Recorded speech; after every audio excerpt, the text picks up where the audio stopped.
Hello, welcome back to another episode of Lacedaemon's Corner. I'm Lacedaemon.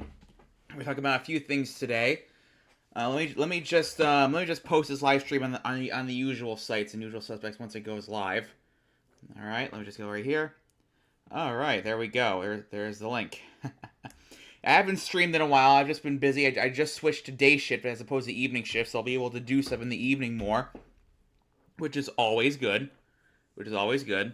So yeah, we got quite a bit to talk about as seen by that title. First of all, if you haven't read the news already, José Mujica, the former president of Uruguay, passed away today, and his loss has definitely been felt by many people in South America, because under his leadership, Uruguay heavily modernized. A bunch of stuff happened. A lot of reforms happened under his rule. Let me just get what I have ready for the episode up real quick. Also, let me just post what I got here. So, before anything else, I just want to say huge, rest in peace to José Mujica and his family and his supporters as well. He is a voice that will be deeply missed by many, many, many millions of people, not just in Uruguay but around the world. And then we're going to talk more about his life and what he did. Also, we're going to talk about David Hogg and Malcolm Kenyatta, who were elected as DNC Vice Chair, I believe back in February, But now, the DNC is taking efforts to they're trying to potentially void their election or remove them from the vice chair thing, which I have some words about that. And we're going to talk about that, and also we're going to talk about what happened at Saratoga Comic Con as well, actually, because some stuff happened there. I said I was going to do a video about it on Patreon, but I didn't get a lot of videos or photos, honestly, other than just cosplay shoots, because I'm not really going to put that much in the video. So instead, I'll just talk about it. I'll just talk about it on the stream itself, because we got some stuff to go over about that. I'll tell you that right now. Just self-promote to the usual places. Wait, no, I don't want that. No. Okay. There we go. Okay, we should be good. All right. So first, let's go over José Mujica. So during his presidency, he was nicknamed the world's poorest president because he decided not to live in Uruguay's presidential palace. He chose to live on his old family farm, actually. And he also chose to keep driving just a normal plain old car. I think it was an old Volkswagen Beetle, which is really cool. And so yeah, so what happened was he was elected in 2009 as part of the Pink Tide. So the Pink Tide is essentially a wave of like center left or more slightly left to center politicians who came to power in like places like Argentina, Brazil, Chile, and elsewhere Latin America. Essentially, the Pink Tide has some negative connotations because Hugo Chavez and whatnot. But not every Pink Tide politician was like Hugo Chavez, which I'm gonna say right now I do not support. You're not gonna find me defending Venezuela on this podcast live stream at all. You're not gonna find me defending them at all. Also, if you hear me chew on something, I just made some hot dogs, and I also have part of a sandwich from Jersey Mike's that I have left. I have not touched at all. And so yeah. So José Mujica implemented a bunch of reforms, and under his presidency, Uruguay heavily modernized. He was president for about 5 years. Uruguay has about 3 million people, and he managed to largely avoid corruption scandals, which is really big, because even a lot of Pink Tide politicians that ended up having issues of corruption, including like Lula da Silva in Brazil, had some issues of corruption that led to him resigning as president actually the first time before he became president again to replace Jair Bolsonaro.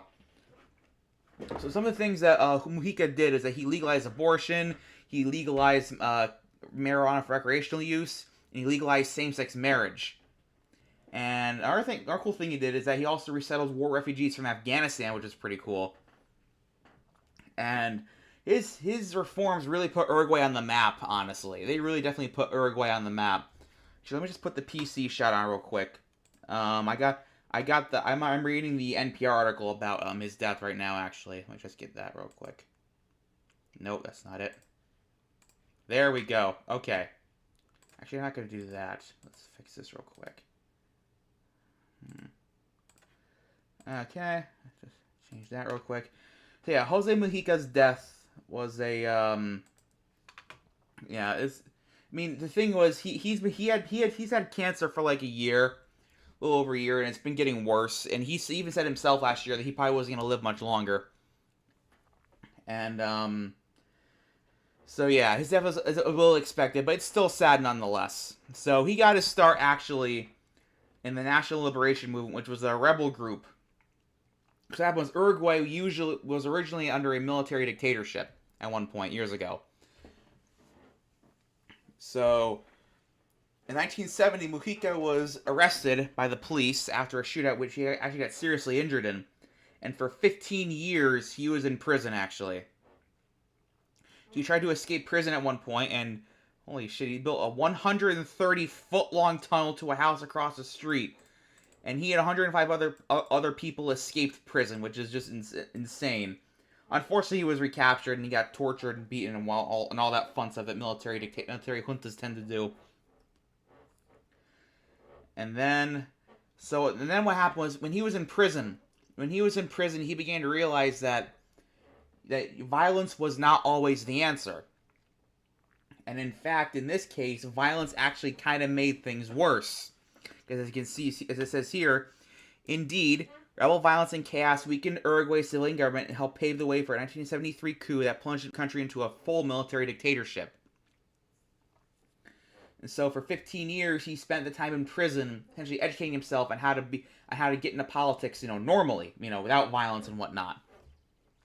So in 1985, the dictatorship came down. They replaced with a democratic government, and Mujica was released. And after that, Mujica learned to play politics, and he formed the new group called the MPP.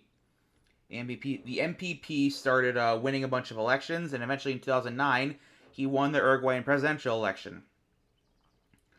And as a matter of fact, when he won the election, he actually apologized to his opponents in that election for using rather harsh rhetoric. Hold on, let's see, was Uruguayan election. Hold on, let me just get the further details on this.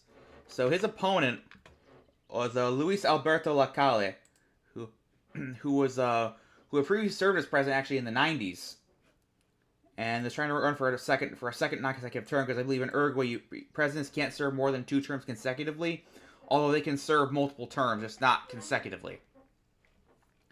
So the election got a little bit ugly, I guess, and they traded some tough words back and forth. But at the end, afterwards, Mujica apologized to Lacalle and offered, said to him, now the election's over, let's make up and let's work together to make Uruguay great, essentially. And I'll tell you, Mujica definitely made Uruguay great. They, like I say, put them on the map. And this is the MPP, by the way, the party that he was a part of. There's the Tupamaros, which is the group that he was originally part of. That was a military group, an armed group, actually, I meant. So MPP is mostly like center left to left wing. They used to be far left, and currently they're part of a Broad Front, which is in fact the ruling party of Uruguay right now. They ruled from 2005 to 2020, and then again from 2025 onwards. As you can see here by the Chair of Representatives, they have a government, even though it only has 48 seats. The Republican coalition is the opposition, so they're a big tent. They're like a center right big tent party, big tent coalition, kind of like the LDP in Japan. Like they're not like solidly one thing. They're like very broad, center right to right wing. There's the Colorado Party, which is actually a very, very old party. It is the oldest party in Uruguay, I believe. In fact, until the 1990s, it was actually the dominant party in Uruguay, kind of like how the LDP is in Japan. But nowadays, not so much. So that's a little bit of context for Uruguay's politics. So as you can see here, he got into parliament in 1994, and in 2010 he became president, elected in 2009. And as you can see here, this is the car he usually drove around. It's 1987 Volkswagen. He eschewed, living in a presidential palace, and he eschewed, going in like motorcade and limos and whatnot. He just drove he actually drove himself to work, actually. Something you don't see with presidents usually for security reasons, like very understandable security reasons. But I guess he decided, security, whatever. That's probably what he thought. As you can see here, he thought that the politicians should live like average folks. And he openly said that hyper-consumerism is what's destroying the planet at the Rio de Janeiro Earth Summit in 2012. And as the world became more polarized before his death, he openly denounced political extremism on both the left and the right. He said in 2020, "In my own garden, I no longer plant the seeds of hatred. Life has taught me a hard lesson. That hatred just makes us all more stupid." That was his last speech before he retired from politics permanently in 2020, before his death. So yeah, that was those are some words that we all should be heeding right now instead of going through, extremism and whatnot. There's simply way too much of it in the world, in my opinion. So again, rest in peace to José Mujica. He will be very deeply missed, sir. His nickname was Pepe. So rest in peace, Pepe. You were definitely you were probably one of the greatest presidents in Uruguayan history, and your presence will be deeply missed. Very deeply missed. So that was that, and now we're gonna go on to the next story, which is about David Hogg. And boy, do I got some words about David Hogg. So how do I do this? So officially, David Hogg and Malcolm Kenyatta are possibly going to get removed from their vice chair positions because allegedly they were not elected properly within the DNC's rules. Apparently their positions, their existence in their position as vice chairs violated the party's diversity rules. That's the official explanation. However, there is some talk online, especially amongst more left-wing people online, that the real reason that David Hogg got removed was because David Hogg was planning to fund primary challenges against certain people within the DNC who he felt were not being effective enough against Donald Trump and the Republican Party. So their idea is that they're getting rid of David Hogg so he won't do that. So about last month, as you can see here in the article, which I'm going to switch to real quick, David Hogg formed Leaders We Deserve, which is a group he formed with Kevin Latta, who originally managed Maxwell Alejandro Frost, who was the first he's the first Gen Z member of Congress from Florida. So Leaders We Deserve is intended to primary certain Democrats who the group feels are out of touch and ineffective. And a key thing is they will only target safe Democratic seats. They're not going to do this in toss-up seats or seats that potentially could be Republican. So they're not going to do it in a seat that's it's like 50-50. It could go either way because they know that if they do that, it would hurt the Democratic Party as a whole, which you do not want to do. Nobody wants that. Nobody wants that, whether you're for or against David Hogg's efforts or whatnot. Nobody wants to do that. What they're doing is they're going into like safe seats where a Democrat wins by like 60, 70, fucking 80% sometimes. And they're going into these seats and they're going after Democrats that they feel are not effective enough against Donald Trump. That's what they're doing. Because they know that, regardless, like almost all the time, regardless of who wins the primary, the seat's going to go to a Democrat either way. There's no chance that it's going to flip to Republican. So in reality, the Democratic primary election is more like a general election, kind of like how the New York City mayoral election is really decided by the Democratic primary, because 9 times out of 10 they're going to elect a Democrat anyway. So the general election kind of sort of doesn't matter. I mean, I wouldn't say it doesn't matter, but it's less important than a Democratic primary for the New York City mayoral election. And before I say anything else, I'm going to say right now, do not rank Eric Adams and do not rank Andrew Cuomo if you live in New York City and you're going to vote in the Democratic primary for the mayor. Like I said, as I just said, do not rank Andrew Cuomo and do not rank Eric Adams. Rank literally anybody else besides those two assholes. Neither of them should be mayor. Neither of them should be mayor, especially not Eric Adams. That guy, that piece of shit needs to go. All right, and then especially Andrew Cuomo too. He needs to just fuck off and not be in politics anymore. He really should. I mean, personally, I lean a little bit towards Zohran Mamdani. I think it's how you pronounce his name, Zohran Mamdani. I mean, I'm not a New York City resident, but he has some good policies. Not with him 100%, but he has some pretty good policies, so I would definitely rank him. I tell you now, he's definitely he's a much better goddamn choice than Eric Adams and Andrew Cuomo. I'll tell you that right goddamn now. So let's go to Leaders We Deserve a bit. So this is the page of Leaders We Deserve. So their whole thing is investing in younger people. Also, there's Sarah McBride, by the way. She's the first trans member of Congress. She was elected in 2024. She represents Delaware's at-large congressional seat. I think that's Maxwell Frost over there. I think it's Alejandro Frost. I think Don't quote me on that. Actually, let me see if that is him.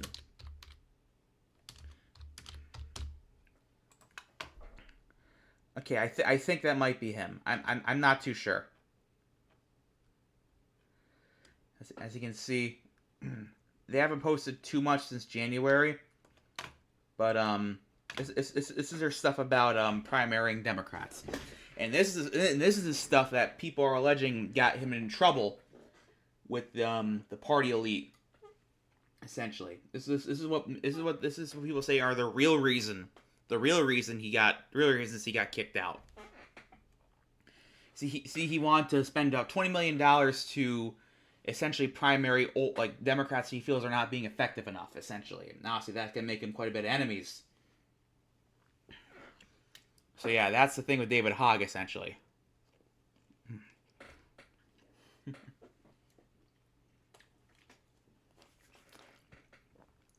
Had a bite of a hot dog, don't worry about it.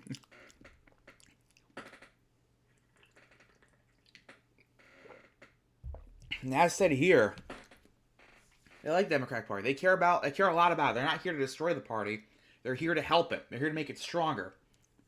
In their view, the best way to do it is to primary these Democrats who are not doing who aren't doing enough against Trump, including Chuck Schumer.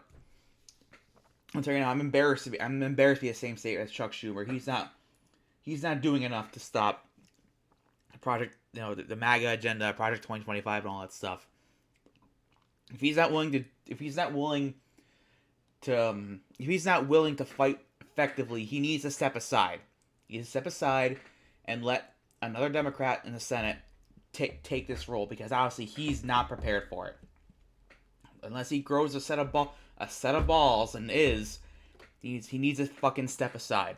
All right, that's no ifs, ands, or buts. That's it. So, let's see here. So what happened was this complaint was brought against the vice chair election, and she accused the DNC of breaking its own rules on gender diversity, which is the issue here. So, what this potentially could lead to is another election being staged, but the thing is, if they do, that they have to let David Hogg and Malcolm Kenyatta run in the election again. They can't bar them from the election. They have to run again.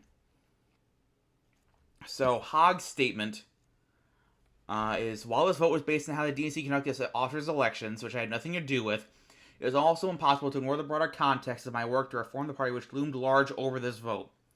I ran to be the DNC chair to help make the Democratic Party better, not to defend an indefensible status quo that has caused voters in almost every demographic group to move away from us.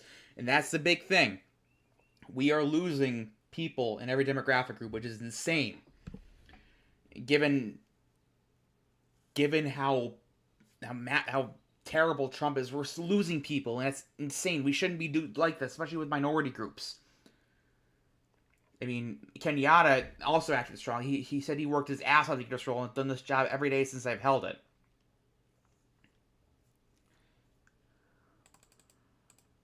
And it's just, once again, our party is eating our own at a time when we cannot be doing this. We cannot be doing this. Look, I get it. Gender diversity is important. We need to have women's voices within the party. But at the same time, I feel like this isn't helpful at all. We can't get held up on this stuff. We really cannot. I mean, like I said, women's voices are important in the party. I'm not doubting that. But like we need to not focus. We need to not focus on like certain demographics occupying seats and whatnot. It's like, how do I put this? It's like, fuck. It's like the 2010s. People call it BuzzFeed feminism, whatever the fuck you want to call it. It's like people folks say, oh, this is the first women X or the first black X or whatever, and they're not focusing on the quality so much as they are focusing on the demographics of the person, the characteristics of the person. And I feel like that's hurting the party. It's hurting the party, in my opinion. Absolutely, that's the way I look at it. And I feel like, now, obviously, we need to have a focus on that. We need to get women and minorities to have a voice. Obviously, that's important. That's a big thing for the Democratic Party, is women and minorities. But at the same time, we cannot push them up at the expense of everything else, because it does send out it does kind of leave a bad taste in some people's mouths that we need, and some of those people we need to win. That's just the way I look at it. That's just the way I look at it, in my opinion.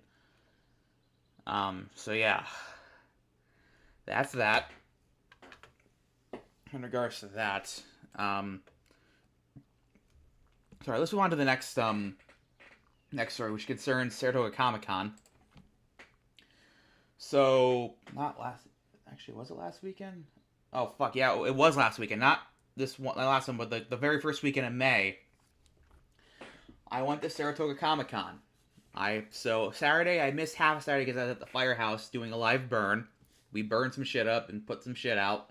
Very fun. That's how I spent my morning. And afternoon and evening, I spent at Saratoga Comic Con. And, it was fun. It was a fun time. I met up with a bunch of people I know, people I know and love, and all that fun stuff. I met up with some people from high school that I haven't talked to in years, and now we're playing Faz quite a bit, actually. And I met up with some cool people I usually meet up with at cons. And it was a good time. But then something happened at the cosplay contest, the adult cosplay contest, which is 16 plus. 16 plus cosplay contest, I guess is a better name for it. Anyway, so something happened at that contest on Saturday that we need to talk about, because it's pretty serious, actually. And I was there for it. I witnessed this bullshit live. So there's this podcast. It's been there for Saratoga Comic Con since the very beginning. Their name is the Big Dumb Monsters Podcast. And now, so for context, they occupy the stall near the one and only panel room for that entire con. There's only one panel room for that entire con, which is important for this story. Very important for this story. Okay? And they've occupied that there. They've always done some panels after the contest. Like, sometimes they'll do a trivia panel. Sometimes they'll do a movie panel. They'll bring, horror movie guests to the con and do a panel with them. All that fun stuff. And I've always gotten along with them. I meet up with them a lot. They know me as Freddie Mercury because I cosplay Freddie Mercury so many fucking times there. That's like one of my go-to cosplays is him, or Tanjiro from Demon Slayer, Gear from Demon Slayer. I'm going to branch out more this year, don't worry. Don't worry.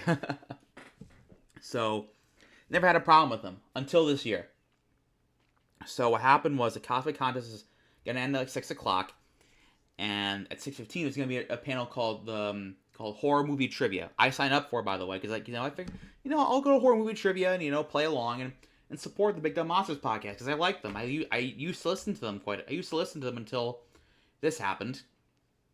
So unfortunately, the Cosplay Contest ran a bit over time, which it sucks. It shouldn't do that, but it happens sometimes. Admittedly. So the way they went about handling it was bad. It was very, very bad.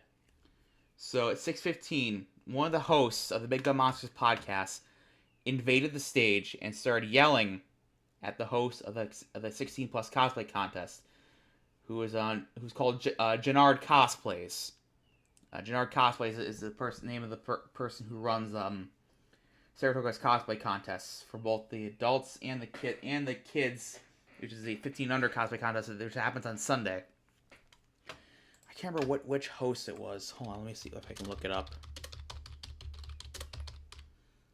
So they invaded the stage. They have been drinking a bit. Actually.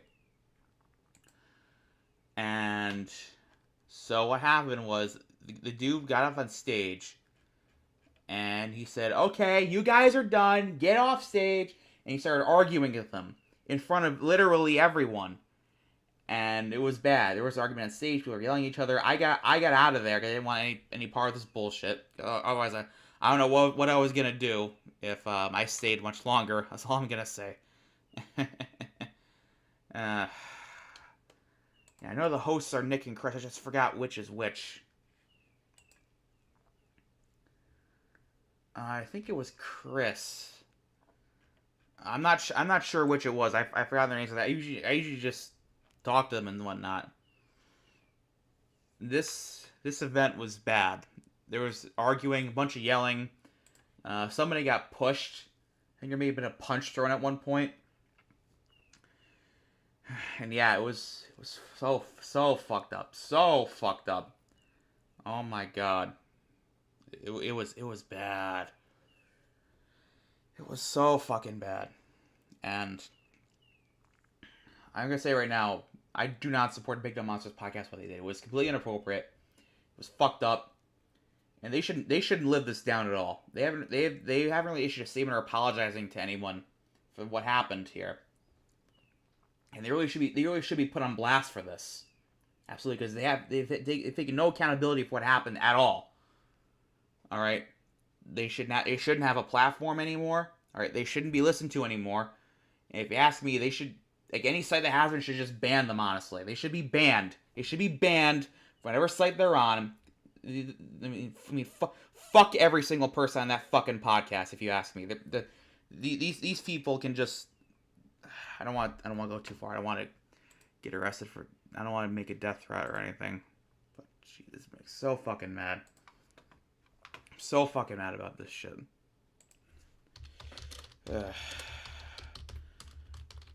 It's a miracle that no videos of the incident have gone live. I've gone viral on line because I'm sure there's a video about there somewhere.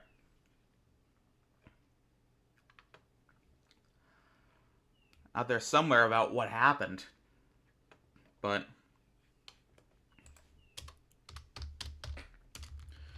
none have been posted actually, which I'm surprised about. I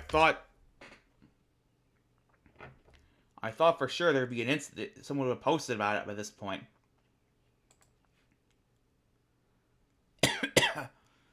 But I guess no one has, which is really odd because this feels like you'd be prime drama bait online.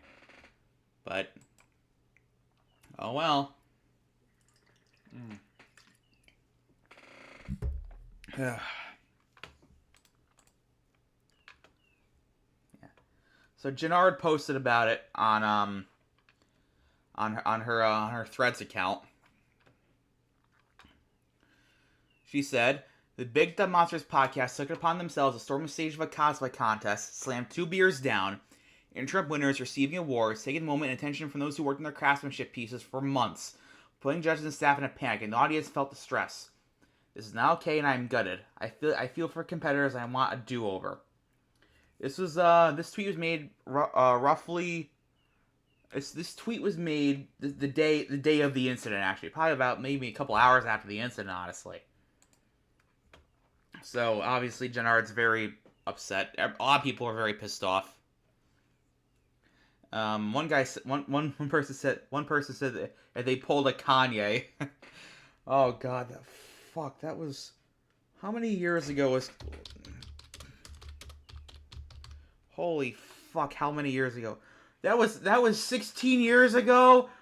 Holy fuck, that was 16 years ago that Kanye West stormed the stage of the VMAs and interrupted Taylor Swift's acceptance for an award there.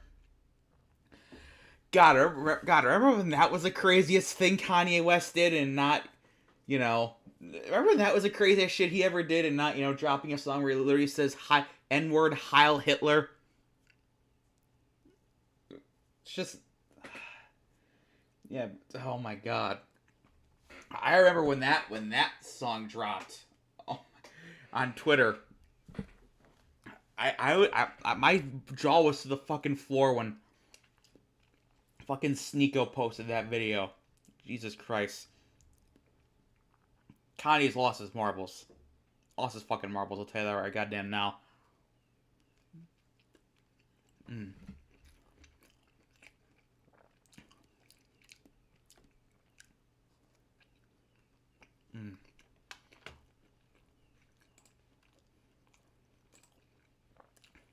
These are replies to Gennard's post on Threads. As you can see, everyone's pissed off at them. This is bullshit.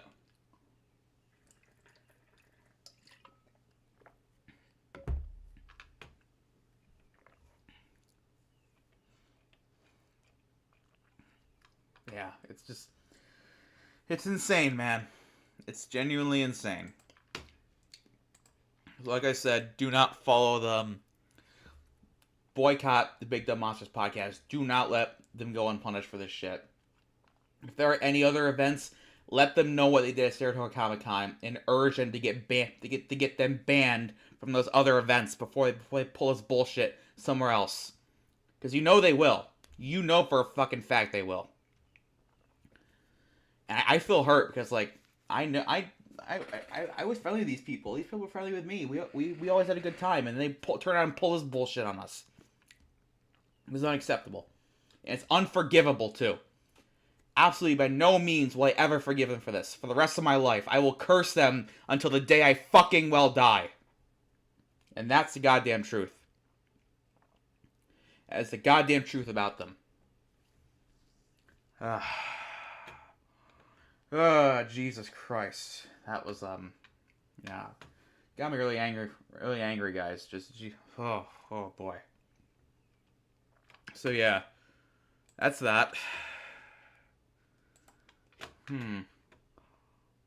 What should I do next? Should I play a game?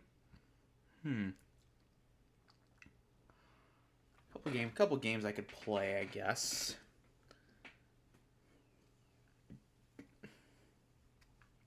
I don't want to do Faz today.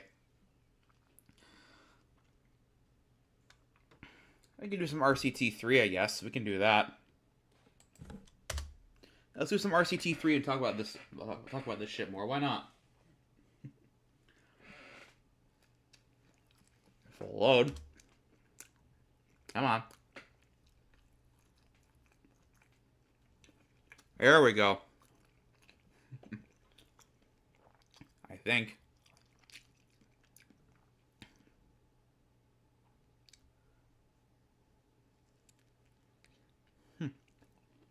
So, yeah.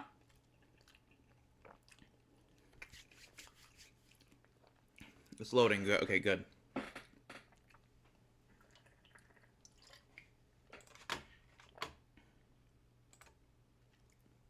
Let me just mute that real quick so you don't get subjected to the loading screen music for RCT3.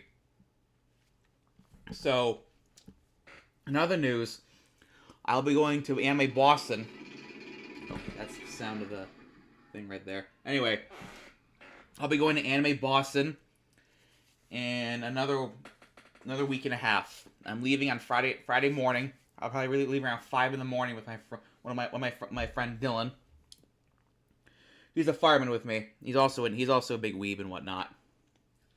And we're going to AMA Boston. AMA Boston together. It's gonna be a great fucking time. Probably get some videos there. I actually might make a full blown fucking video about that, about my experience there, guys. Because I got the AMA Boston Ultra Pass. As a matter of fact. I figured me and Dylan got some extra money because we got some good money from work. So we figured, you know what, screw it. Why not get the Ultra Pass this year and see how it works out? $250, which is a lot of money, but who cares? We got some money to work with. Let's do that shit. So look forward to that. Yeah, definitely look forward to that. And it's gonna be a good time. Absolutely. So I'll be there. I'll be going to Albany Anime Fest. I'll be going to Albany Comic Con in June. And then in August, I will be going to Anime NYC. Also be going to the Saratoga Cosplay Picnic on June 1st as well.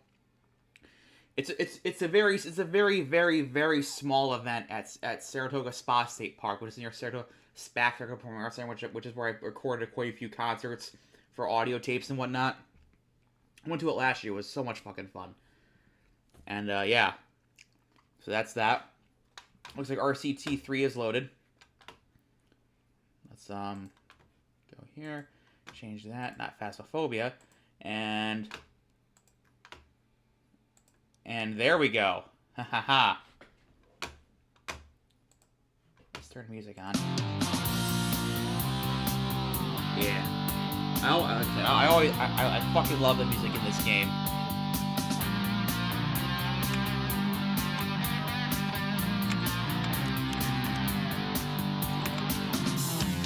Oh, here we go.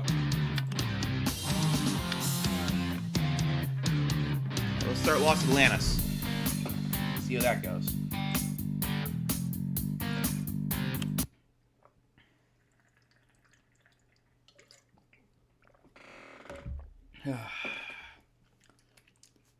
God, it feels good to have evenings available.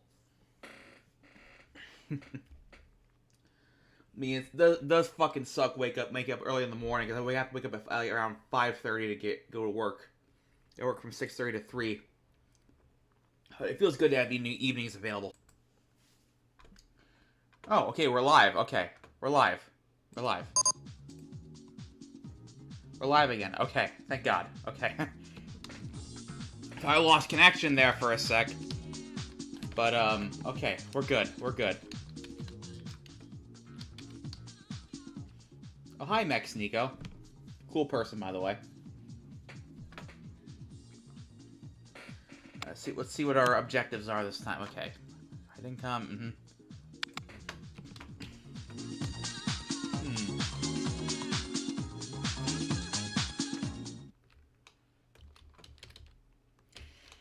Well, if I put another set of elevators over there, it wouldn't be a bad idea. Let's take out alone. Okay, let's do that. All right, transport rides, elevator. Aha!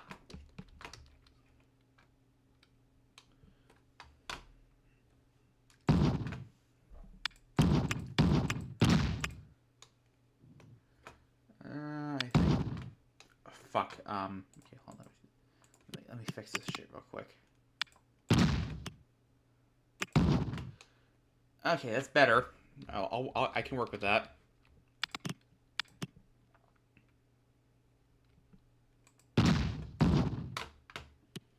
Alright, let's put the other one up here.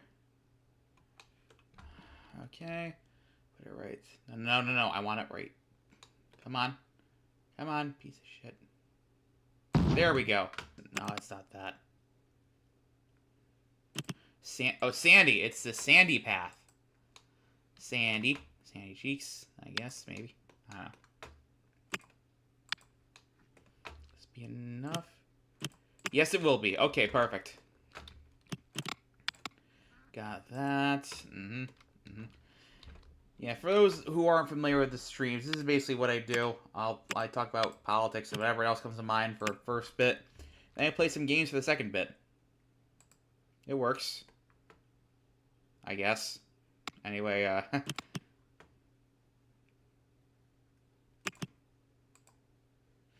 ew, I don't like that color, actually. Disregard. I'll do this. This is better. Okay, there we go. Much better.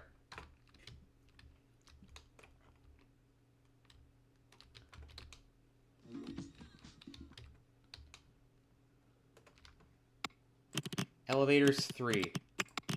Alright, let's take a look. Yeah, we'll put the pool complex down here. How about that? It's like a pretty good place. There's a lot more fair land, flat land down there. Mm-hmm. Definitely elevator, alright.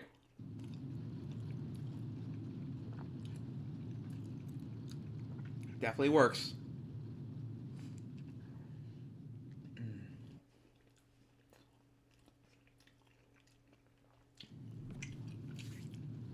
Wow, how exciting.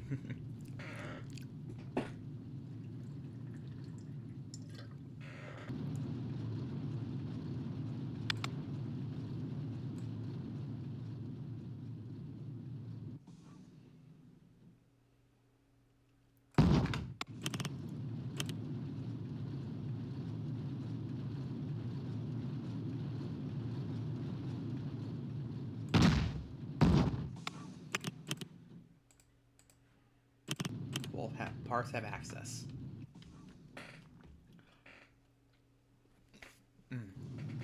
Good hot dog. Okay.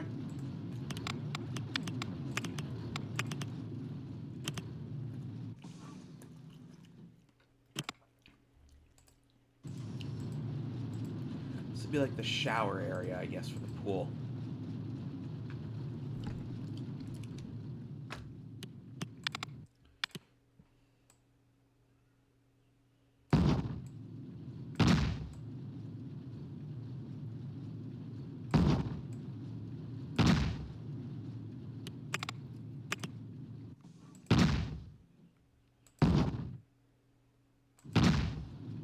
There we got some hot tubs. And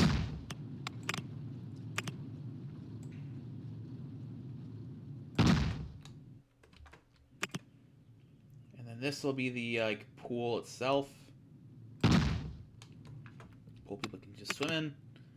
Yep.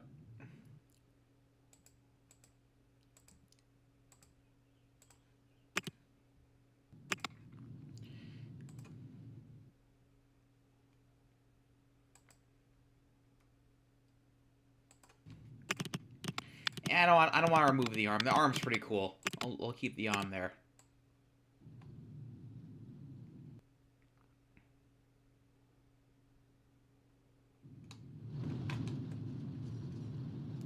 Oh, it's like a seaside pool, kinda.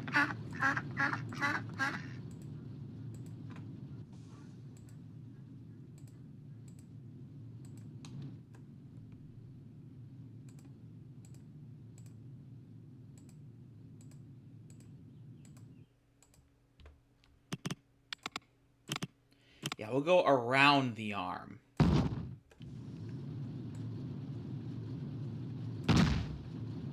Flickering like that. But anyway, disregard.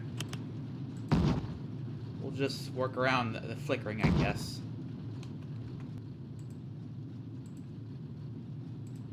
This will be like these will be like the seaside seats that people can do to get a view of the sea. Home by the sea, home by the sea. Some Genesis. Home by the sea. And this can be like the wave pool, I guess? Yeah, we'll make this the wave pool.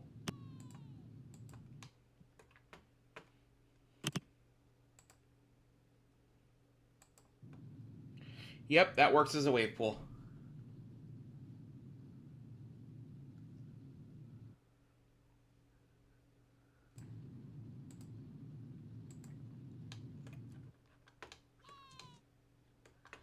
Yeah.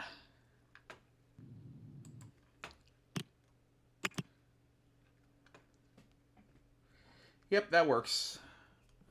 So now we got all that set up. Let's open this sucker up.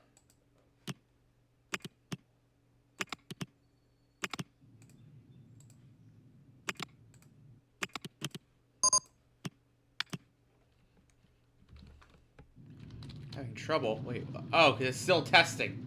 That's why.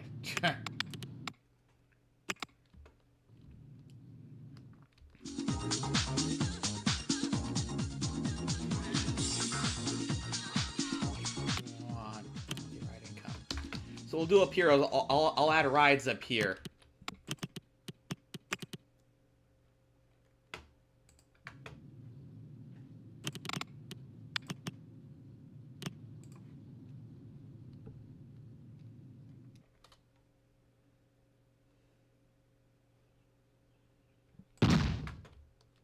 Yeah, I guess that works. It's all right.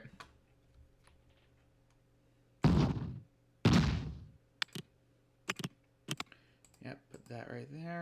Oh, I gotta get rid of some trees and brushes. Trees and brush. Gotta get rid of that. Put that right there. Yeah. So we'll just keep the name simple, I guess.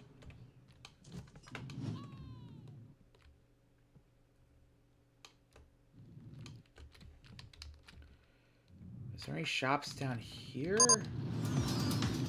Oh, no. Okay, no, there's not. There is just the elevators. Oh, and the stair access. Nice. So we'll add a... It'd be nice and add a shop here. We can.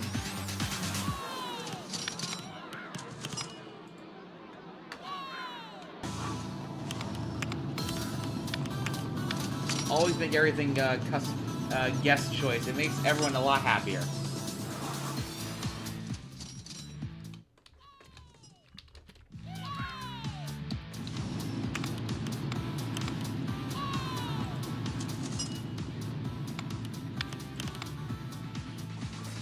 Up down here before you go up. Wait, I can't do it there. Never mind. Disregard.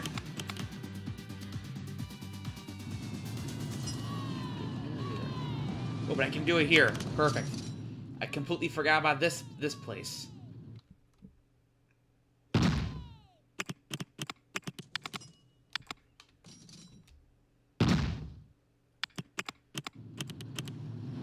we go.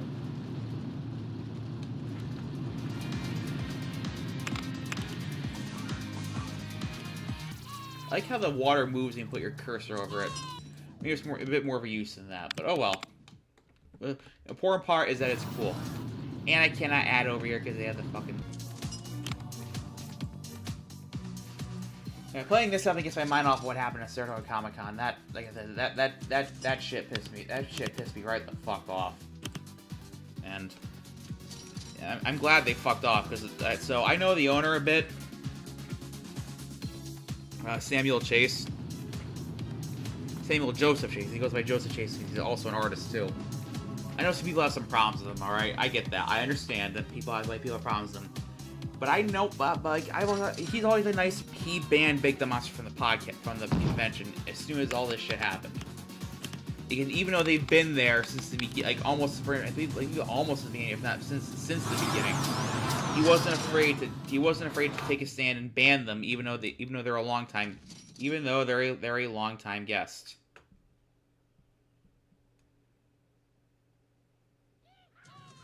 But like I said, like he wasn't afraid to ban them after what happened, because this is a very serious thing. I will absolutely give him credit for that.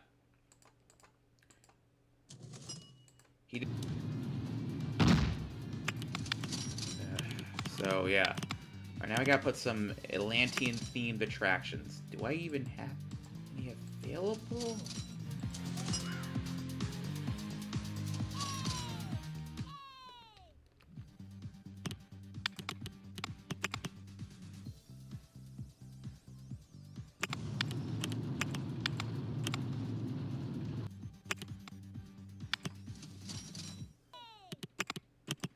Let's take a look if I have any available, actually.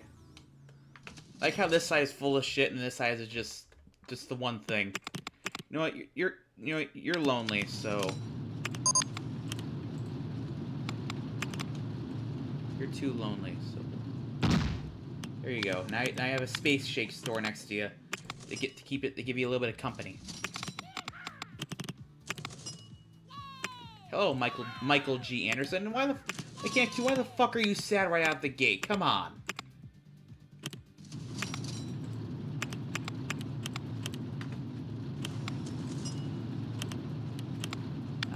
Janitors. My people. These are my people.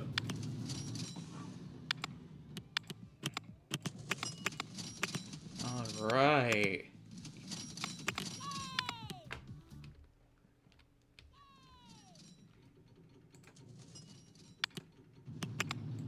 Keep everyone trained and happy. Okay. This is gonna be tough.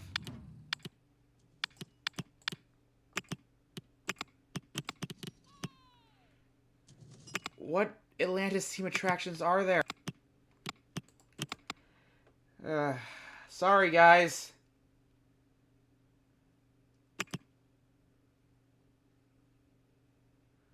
Oh, well.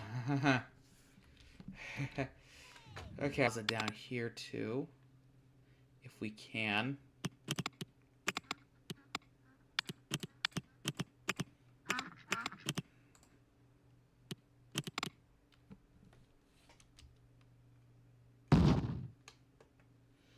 Oh, fuck.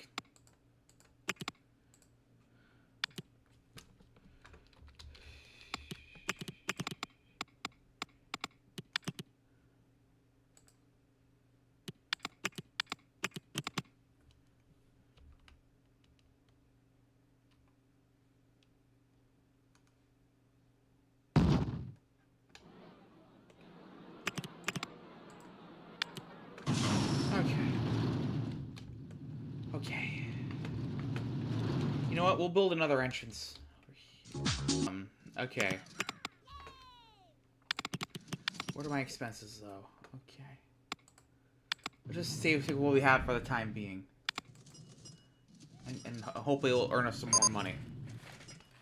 Okay. We'll...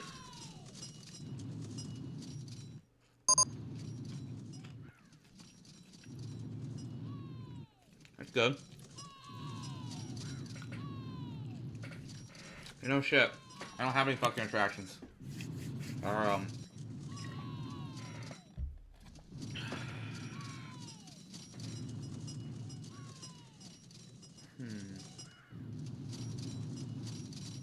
shouldn't be in the red when the month ends, I don't think.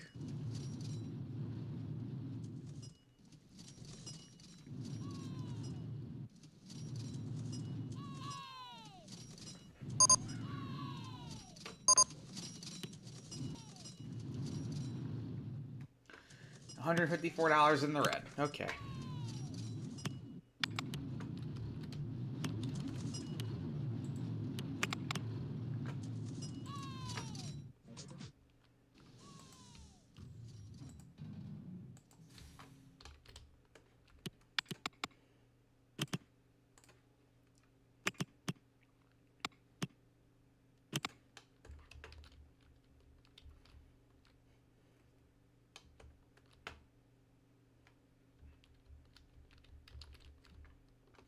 Fuck it, I'm just gonna put a...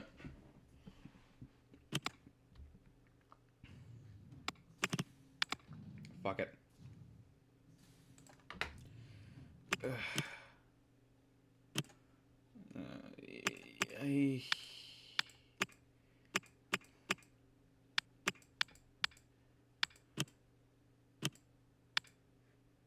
Fuck. Oh, okay, I got some cash. Okay, good. Fuck yeah. Okay.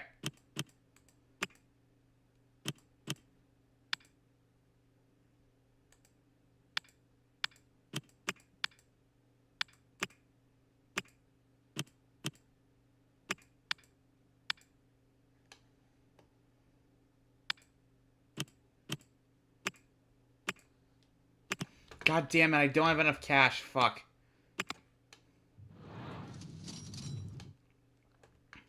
Goddamn, I'm so goddamn can't take a random peep. You change their name to John D. Rockefeller. Get $10,000 right there. No, I don't want that. That's how you really win this game.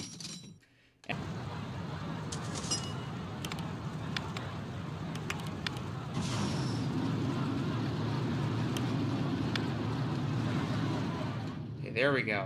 Okay. Alright, the little rickety thing right there, I guess, will work.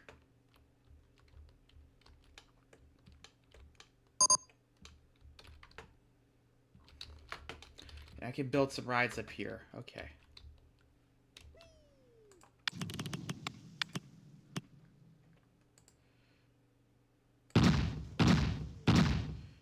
Space rings. Space rings! Yeah!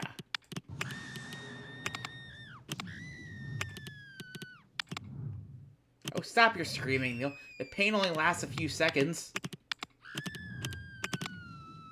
Okay, we're pretty good on litter and vomit. Okay, so we're good. I'll create a seating area.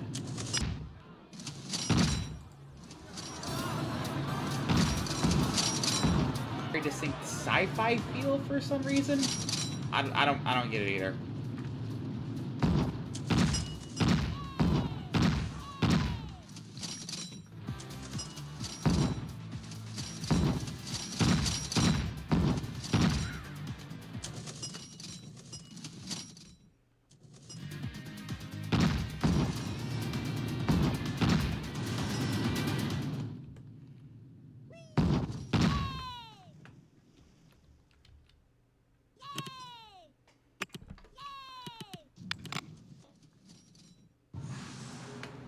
This is always an interesting design.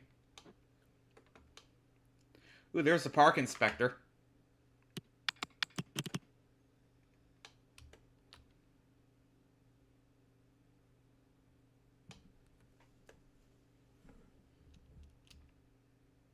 I'm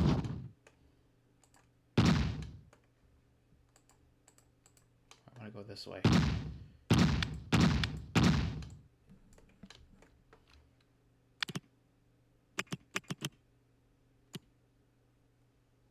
There, 30-person capacity. Okay, this way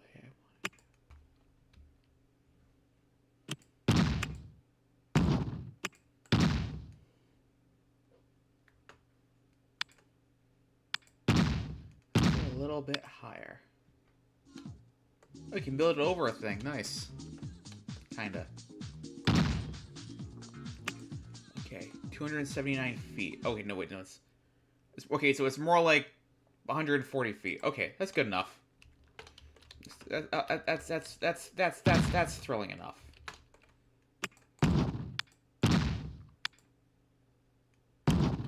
Besides, the real attraction is when it goes under, and it goes more like under, like this. Huge fucking drop. Drag the.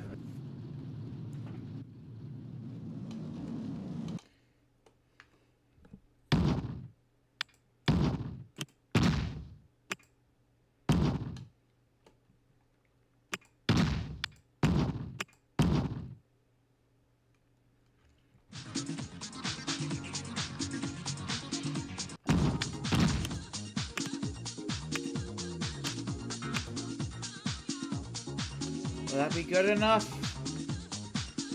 Fuck, I hope that's good enough. Otherwise, we're gonna have a bit of a problem here. Yeah, we're gonna have a bit of a problem here.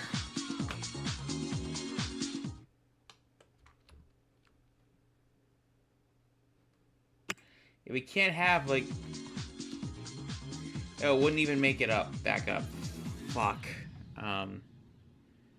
This is a really fucking cool design, too. It just gets stuck. Shit.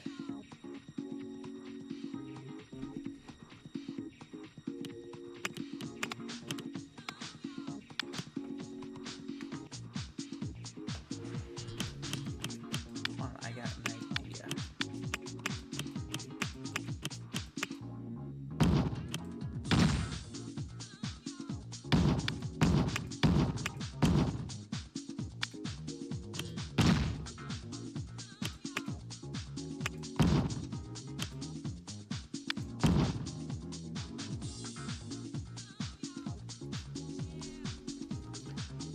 This way? Ah, so goddamn close. Shit.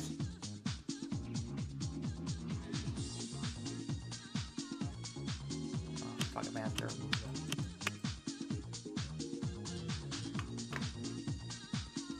Unless I'm gonna close this.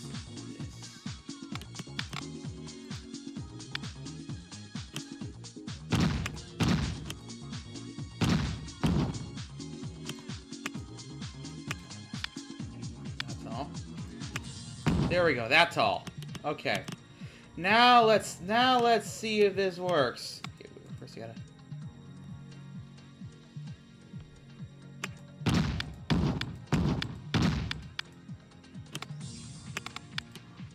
Because I know a cheat code that can make this better. Okay. Let's see if this shit works. Alright. Go right to the top. Release. Make the 0G roll. Almost one card disappeared this time. Okay, that's a good sign. Make it. Oh, yes, it makes it. Okay. So now I just gotta look up something.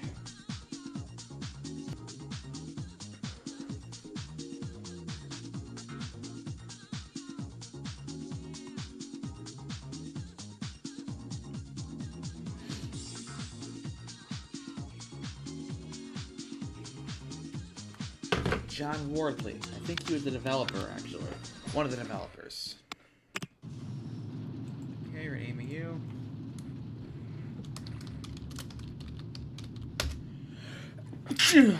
Okay. Let's try this again. Okay, much better. You know what, since we can do that, let's put those loops back in and see what happens.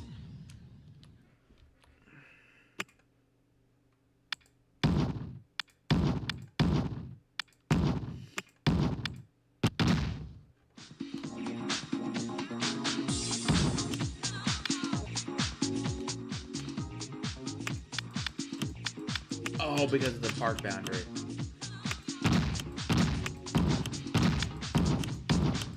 What happens this time?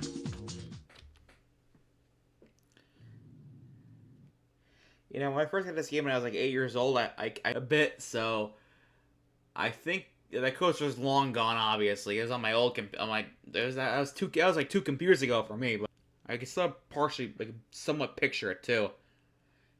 The lift hill wasn't even high enough to get the highest point. A little bit higher. All right. Let's see if it works this time. Okay.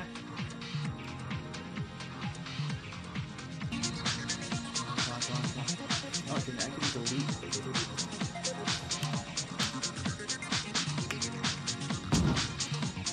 Alright, let's see. Does it go? Does it make it? Does it make it? Does it make it?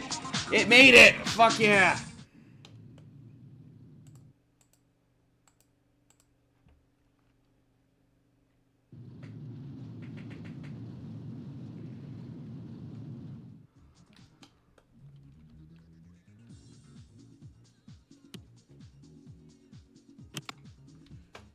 Okay, this awesome sea serpent shuttle.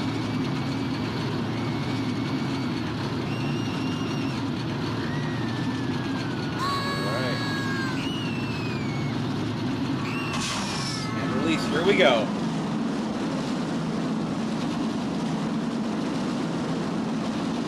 Nice.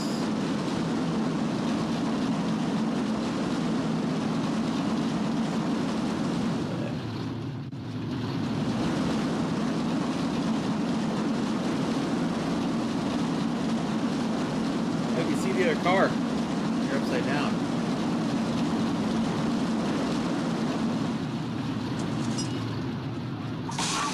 Oh, no. Okay, here we go. Delete that. Okay, let's see if this works without it crashing.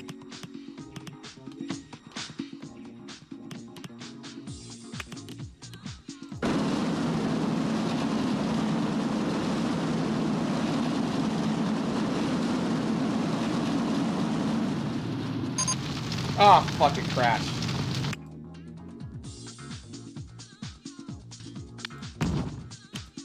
Okay, so, okay.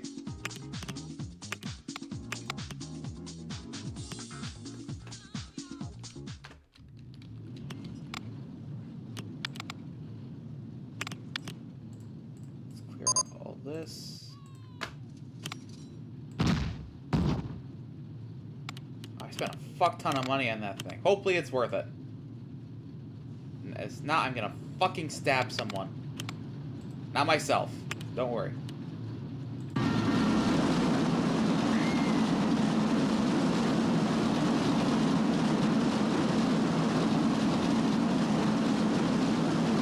Nice.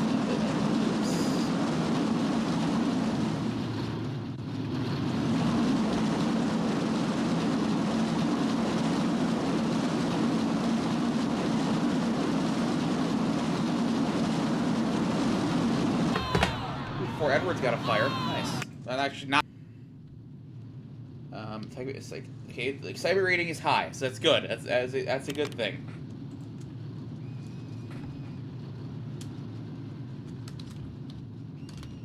Let's do Serpent's Descent for the name.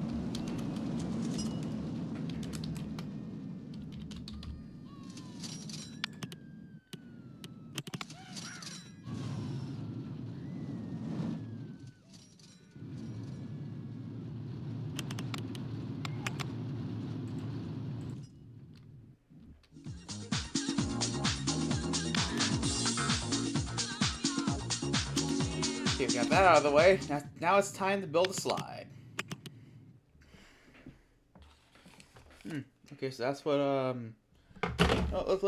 let's listen to that for a little bit. Actually, hold on, I'm gonna pause this real quick.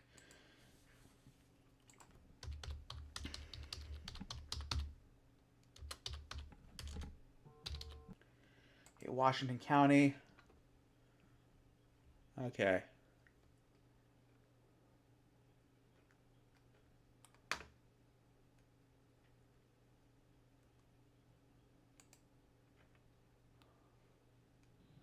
Fire's going for Edward. Argyle EMS, disregard the tone. Fire control for Fire Kingsbury, Fire Hudson Falls, Fire Falcons Falls being dispatched for a fast team Argyle Fire. For Fort Edward, all units to the scene. Kingsbury, ER 382 to the scene. Hudson Falls, ER 361 to the scene. Falcons Falls, a fast team. Argyle, ETA 211 to the Fort Edward station for standby. Fully involved structure fire 547 Lower Elizabeth Street. Yeah, there's entrapment, I guess, so that's not good. Listening to Washington County, New York. They got a working fire with entrapment in Fort Edward, New York.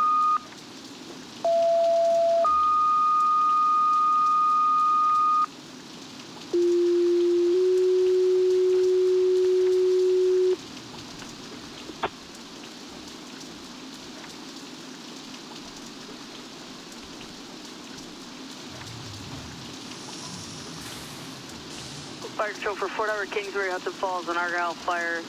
Fort Edward, all units. Kingsbury, ER 382 to the scene. Hudson Falls, ER 361 to the scene. Falcons Falls, dispatch for a fast team. Argyle, ETA 211 to the Fort Edward station for standby. Working structure fire 547 Lower Elizabeth Street, 1857. Stand by crew for our agency until further, please. We're also dispatching a second call in your district, 1857.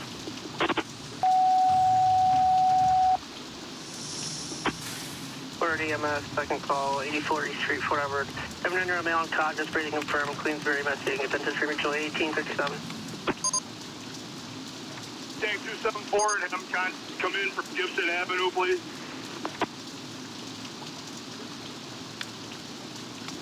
Fire Control Tower 274.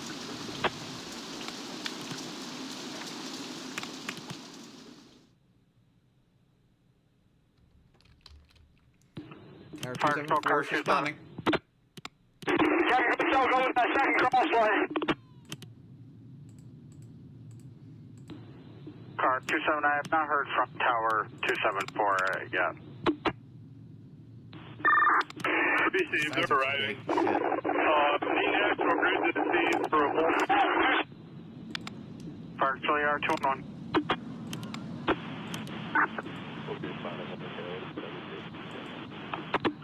Receive 1858. Fire Control ER 361. Fire Control ER 361. ER 361's arriving.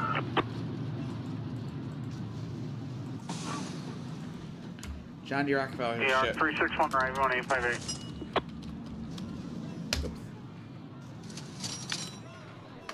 Okay, now I have some more money to work with. Good.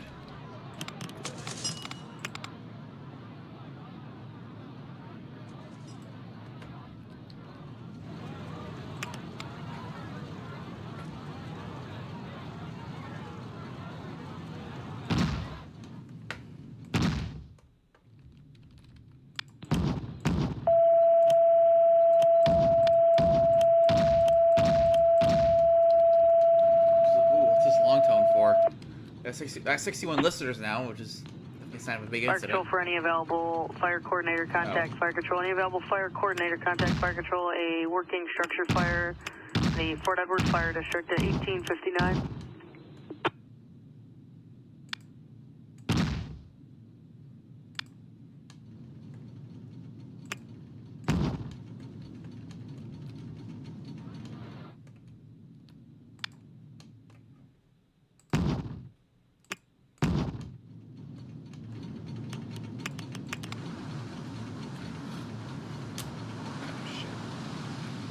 Pickle just dropped my keyboard.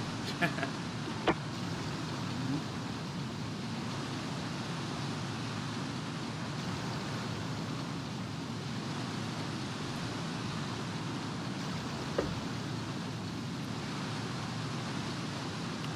like what I'm seeing here so far. EMS Control 2754.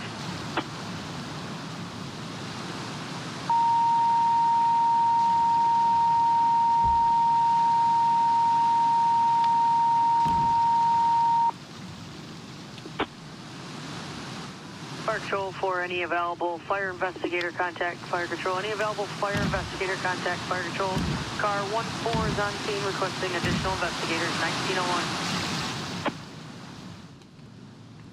1901. This one.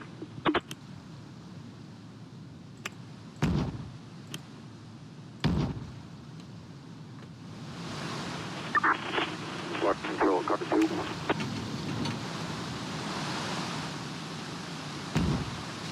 Fire Control, okay. Car 2 will be en route. Car 2 responding 1901.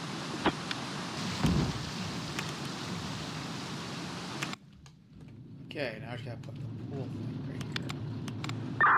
EMS Control from 2952. Control 2952. We're out of service.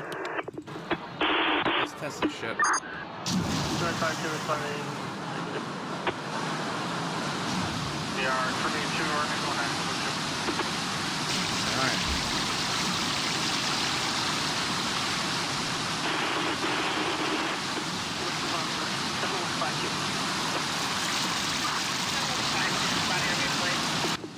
Works for me.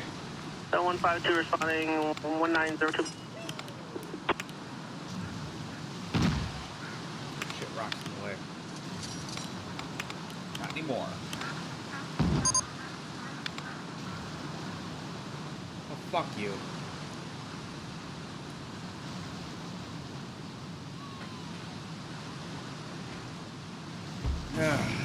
Alright. Whatever, defense command, defense control. EMS Control 4 Edward. EMS Command. Arrive for resources standing by.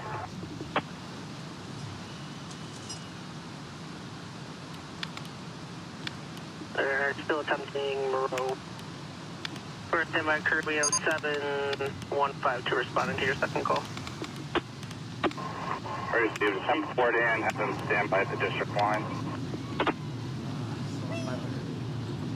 This is attempt. They have 2 rigs on transport to the moment. Received. And you can attempt Argyle. Have him stand by. Fuck, it was so close. 1903.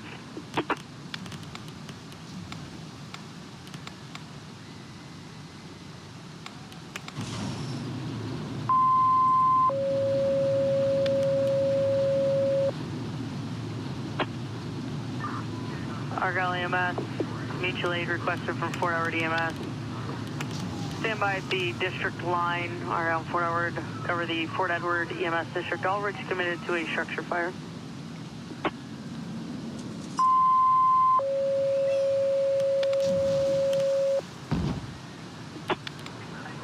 Argyle EMS, mutual aid request from Fort Edward.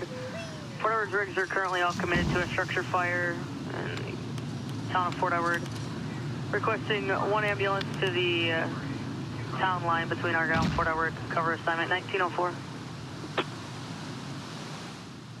Fire Control, Fort Edward Fire Command. Hands down, Fire Control. Fire Command to advise you all of your mutual aid requests is fulfilled. Musqueam Falls is en route.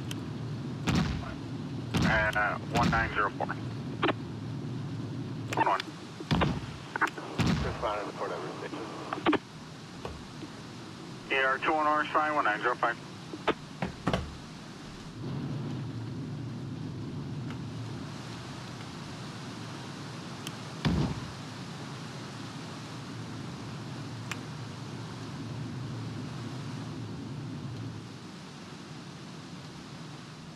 Alright, 85 listeners so far. Nice. I mean, not nice given what's going on, but you know what I mean.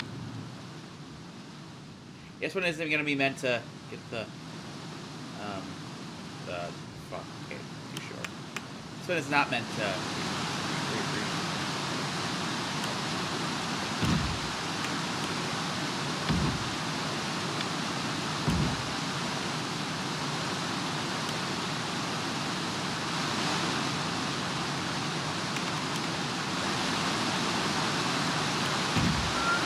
Argyle EMS 5852.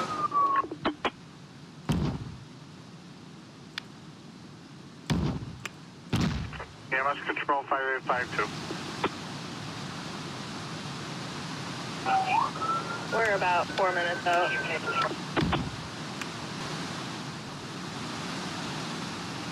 EMS Control 5854.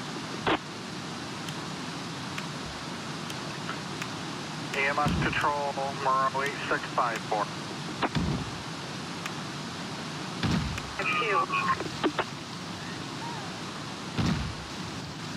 Richard, See if this works. if you could continue to the scene of 84th Street, 1907. EMS Control 156. Honestly, I would ride most of these just for the hell of it.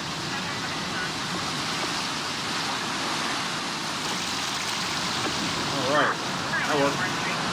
I'm cool with that. Receive, would they like us to stand by? That really Mike Sub is gone. David Stroll 2252.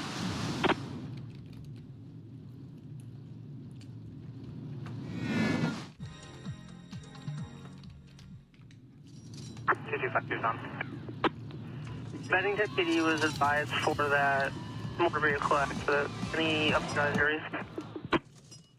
No injuries. Seems to be property damage. Only be advised there is 1 vehicle on the roadway. Received 193.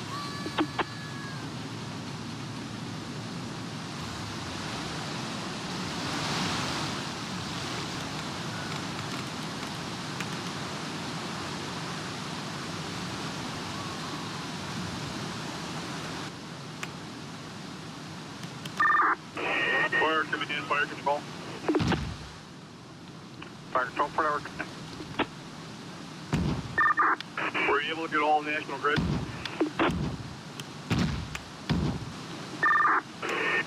Appreciate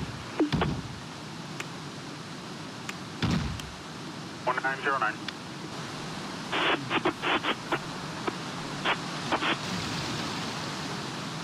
Fire patrol car 26.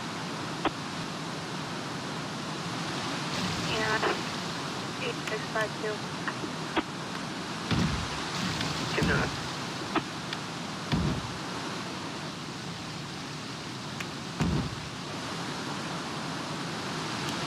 Straight, 52.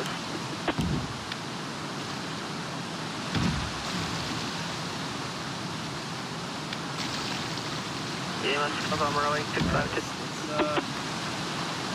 EMS 52 on scene. 652 on scene, 1912.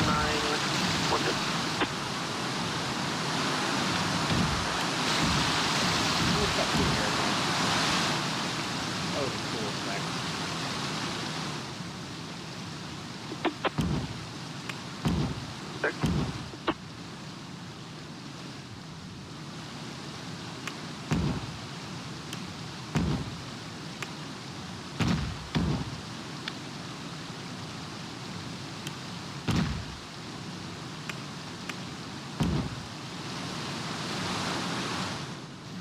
No, I do not want to do it.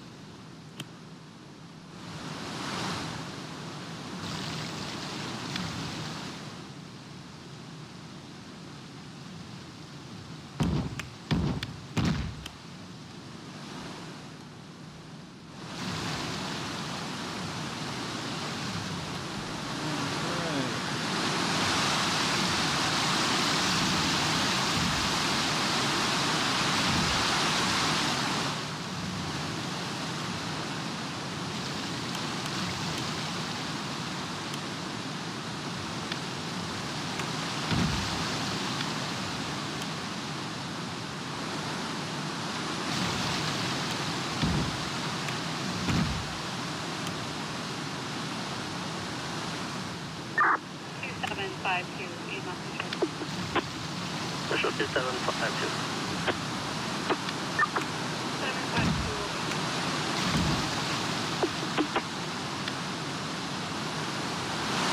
5 standby.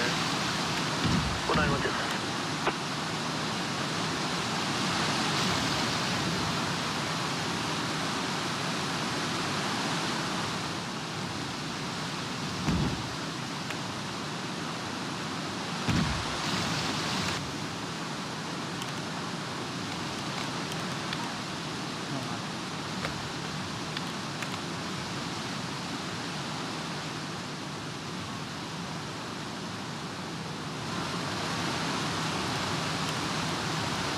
Oh, this should be enough.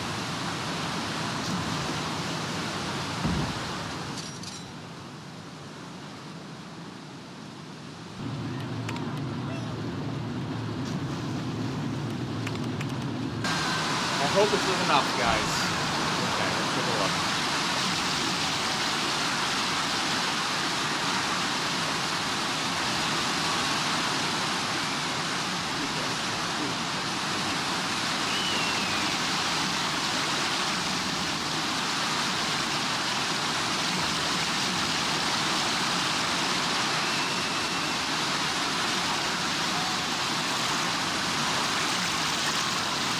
Okay, yes it is. Oh no, I can't delete that. There.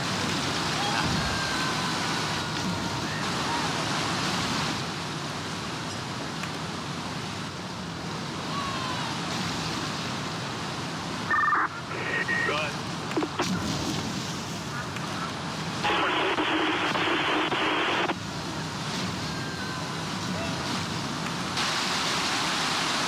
Let me see real quick.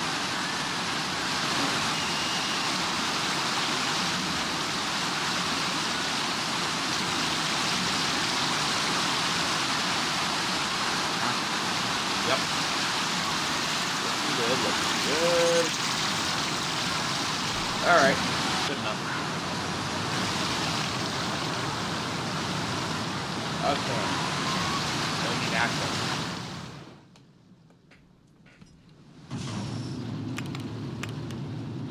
Yeah, access would be good.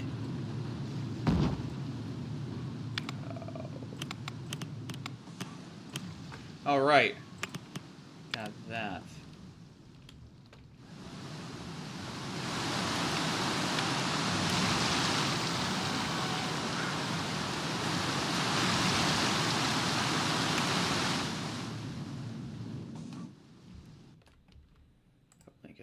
here real quick. Okay. Yeah, so the park's going pretty good, I guess, so far. How am I on ride income, though? That's the next step.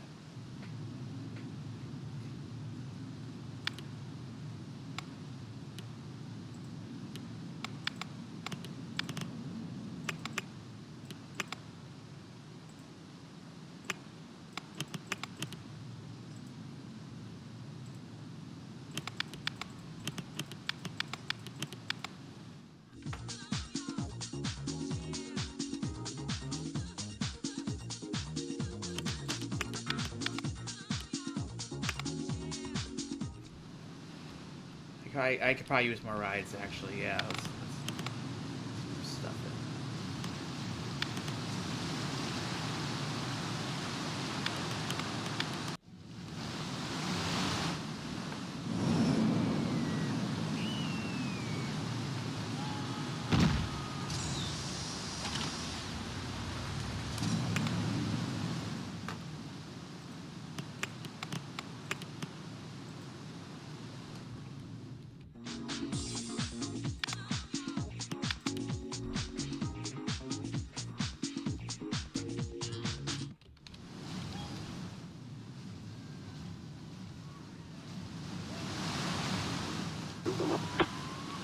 Fire Patrol Car 2. Up arrived.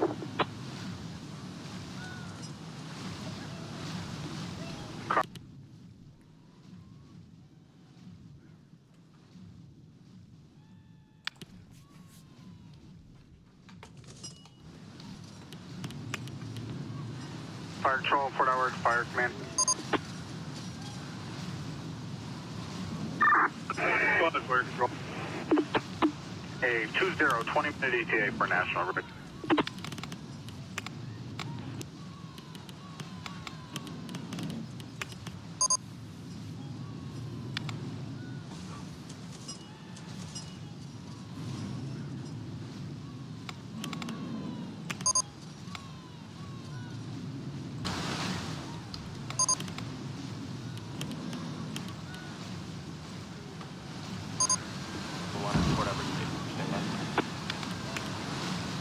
Under Rescue 211, standing by, 1919.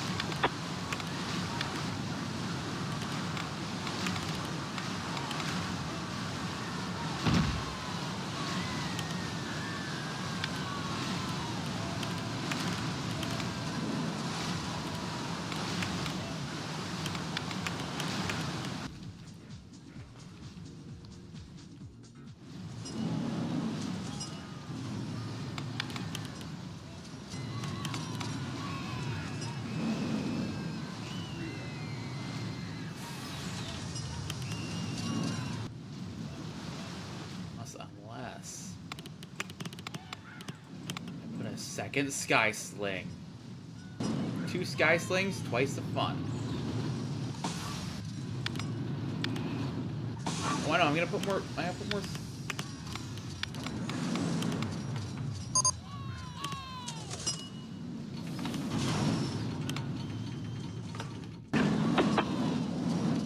That NVO was turned over to Bennington PD and Bennington Fire for returning again.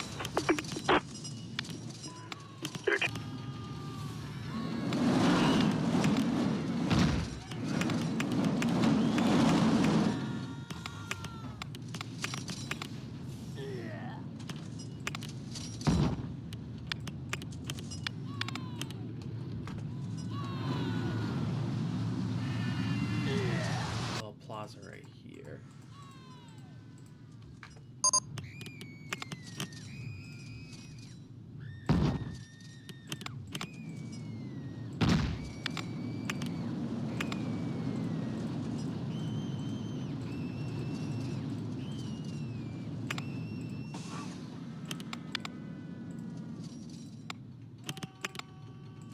There we go. That's better.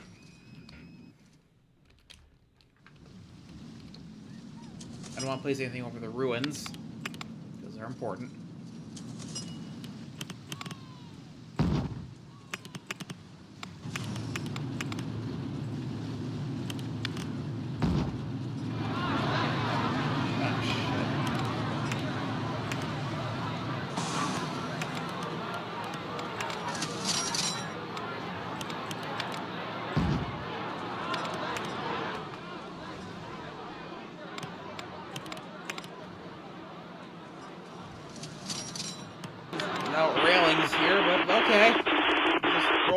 I guess.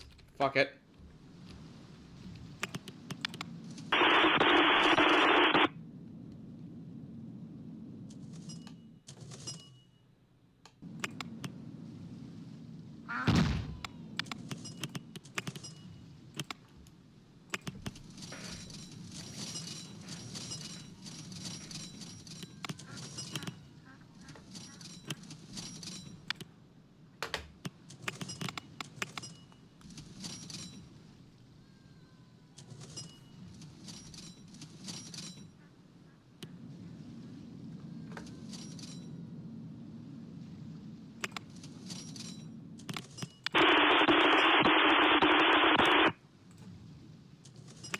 Not a lot of traffic for what's going on in the what's going on over there.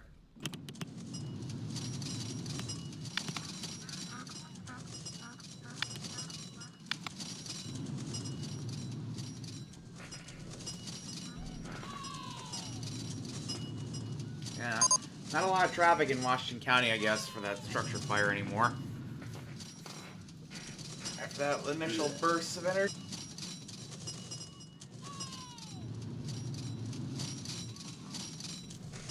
Yeah. Come on. Come on, I was so close to 200.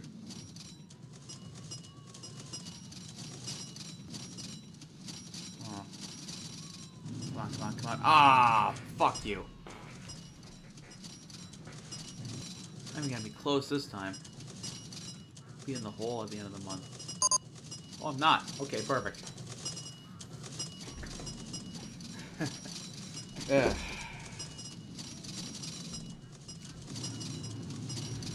Yeah, so a lot of shit's been happening since I've been gone. We got a new pope. Francis passed away, and we got a new pope. Okay, I'm trained. So, yeah, we got Pope Leo now. Pope Leo the 14th.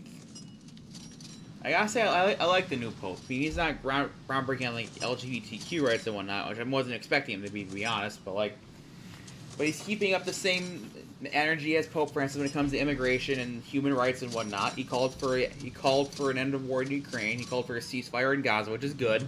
Actually called out J.D. Vance on his old Twitter account a couple times, which it is pretty funny considering J.D. Vance is a man who converted to Catholicism.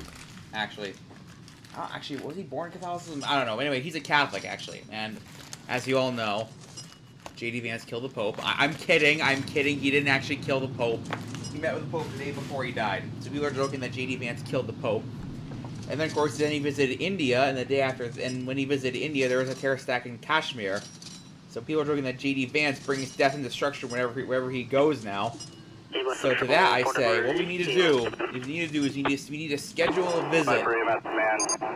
We need to make him visit Jerusalem, and we need to make him visit Moscow to meet Benjamin Netanyahu and Vladimir Putin. I want to see what happens if he meets both of them. So, yeah, based on what we see so far, all I'm gonna say is I will definitely not be sad when the two of them go away for good. At all, I would not be sad at all. I'm sure a lot of people will be very happy. A lot of Palestinians, a lot of Ukrainians, a lot of anti-war Russians and Israelis too will probably be very happy when the two of them are cold and dead, buried in the ground or cremated or whatever happens to their bodies after they die. But I won't be sad. I'll also say I will not be sad at all when they both pass on to whatever comes after. It might not be pretty for either of them when they die. That's all I'm gonna say about that. So anyway, there's a fucking nobody here anymore. But Pope Leo's pretty cool. He's the first American pope. He was born in Chicago. He's a huge White Sox fan, which is hilarious because the Cubs tweet out that he was a Cubs fan, and then people corrected us saying, actually, no, he is a White Sox fan, not a Cubs fan. So the Cubs got really embarrassed by that. Matter of fact, he was actually when he was a Cardinal, Leo actually watched one of the World Series games in 2005 at the White Sox Stadium. Let's see here. Which the White Sox won, by the way. It was their first win in 88 years. years. It overcame the curse of the Black Sox, or curse of Shoeless Joe.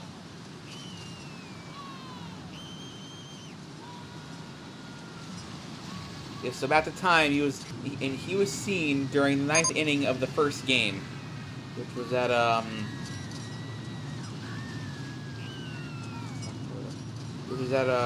U.S. Cellular Field, or also known as Comiskey Park 2, which is the field for the White Sox, which replaced the original Comiskey Park.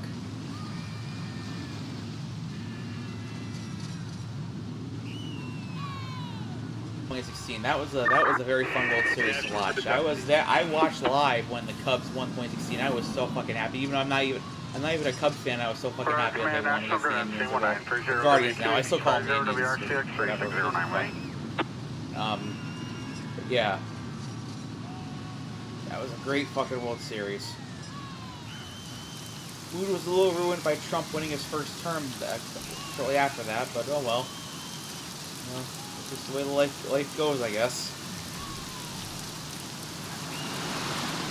Honestly, my mood was much more ruined by when Trump won his second term. I wasn't expecting that. That was much more of a mood killer for me than the first term.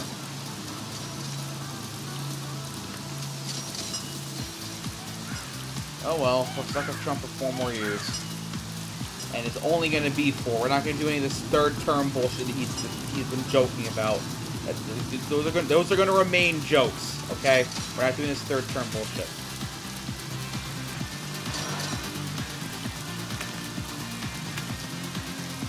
We can put ice cream stall now. Nice. Fuck.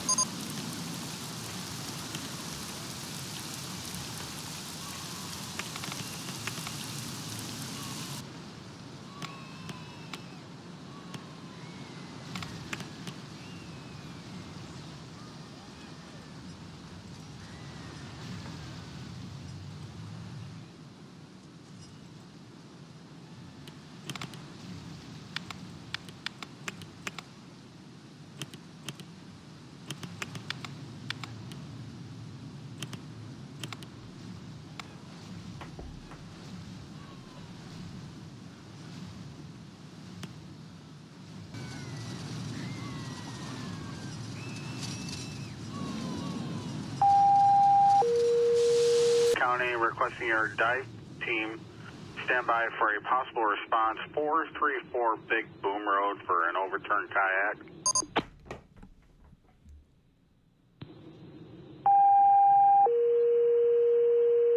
Team stand by your station. Possible response to an overturned kayak. 434 Big Boom Road, Town of Queensbury at 1933.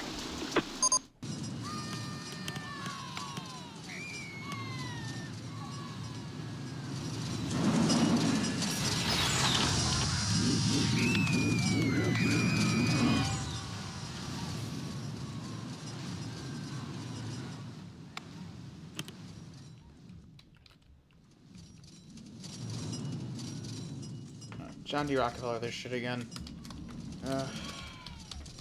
Well.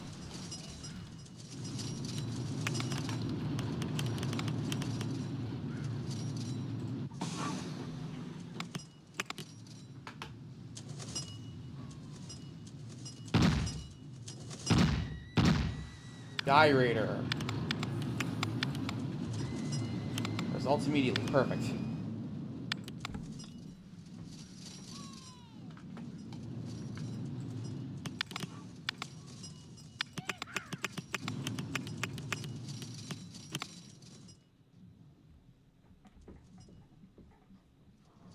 Let's even pop this. Pop it, pop it. Oh, it's gone already. I can pop this one though. There we go. Nice. Check this out when I pop a thing. Yeah.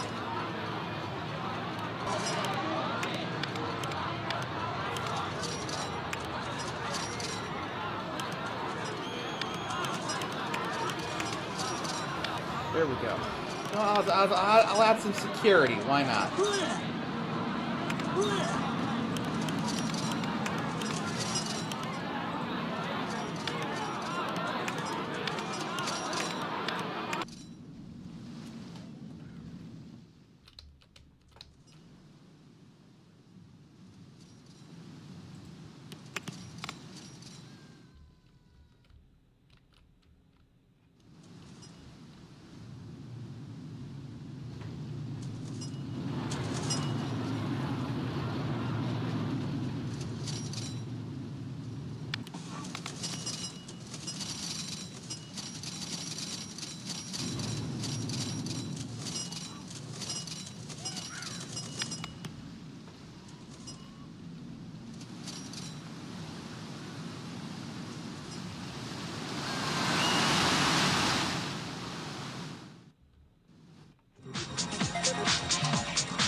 budget, but oh well. Fire Control, any Putnam officer apparatus, any Putnam officer apparatus from Fire. Oh, Putnam hasn't answered up. Alright, that's not good. Yep, that happens sometimes. Oh well. South Glens Falls, Corinth, North Queensbury, Glens Falls, Bay Ridge, Horicon, Lake George, and Putnam. A lot of apartments for that, which makes sense.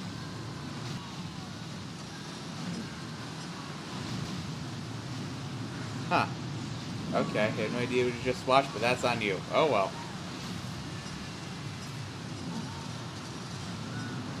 Yeah, yeah.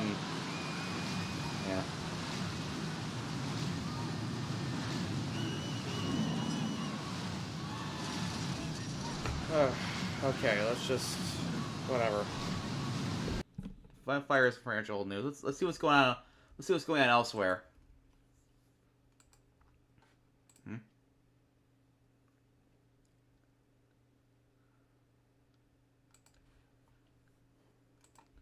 Top feeds. Yes.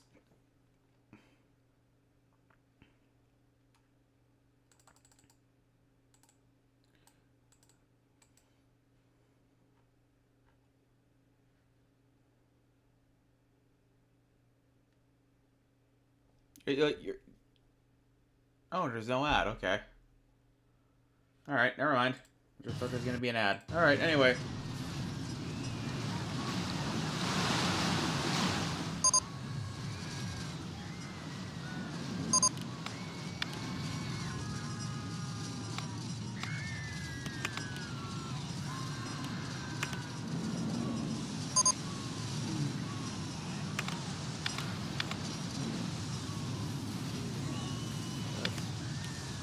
Truck 4.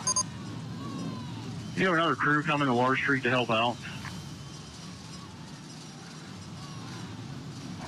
This time the deputy chief is working on that scenario. Okay, put 128 Water Street on. They have 6 feet of water in the basement. Oh, there's a big ass storm over there. Okay, that's why I was listening. That makes more sense. That explains the... Also check 120. They called here again. Did you kill the utilities from there? I think 605 is in that area right now. Well, we can go back and check it again if we have to. Chief to base. Right, Chief? Let's call it 1410. Bridges. Copy on the level. 14 feet 10 inches. Alright, let's do something else.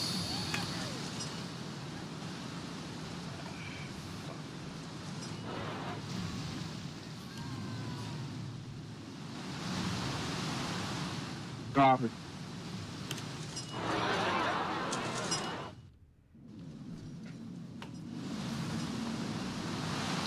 I got an idea.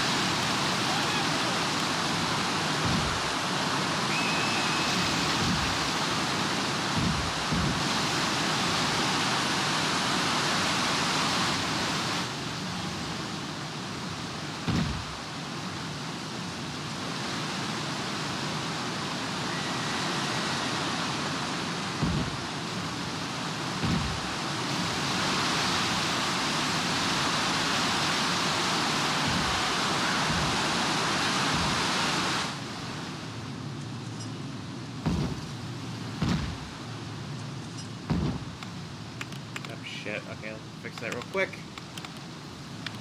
A nice, long, snaking path towards the beach, which we have a little bit more Clear on this new officer. Oh, that's way.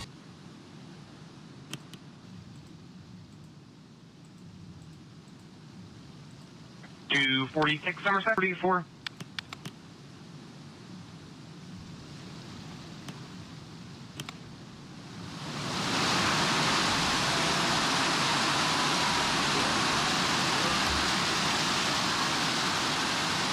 Nope, it won't work. Hold on. Okay.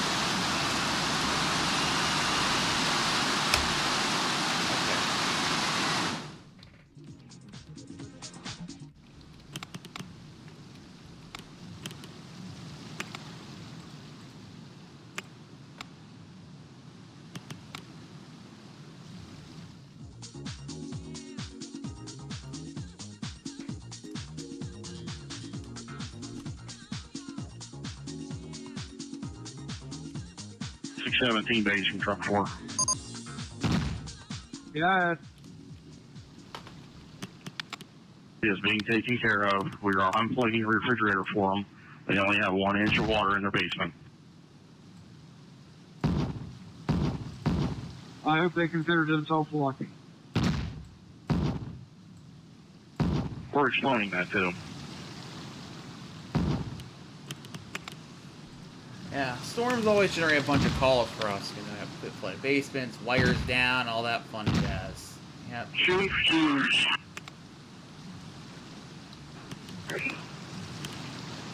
Where is it?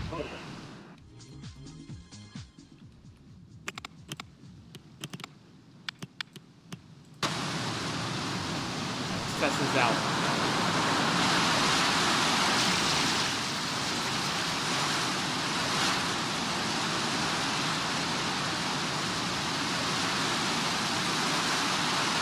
Regional Chief to firefighter over.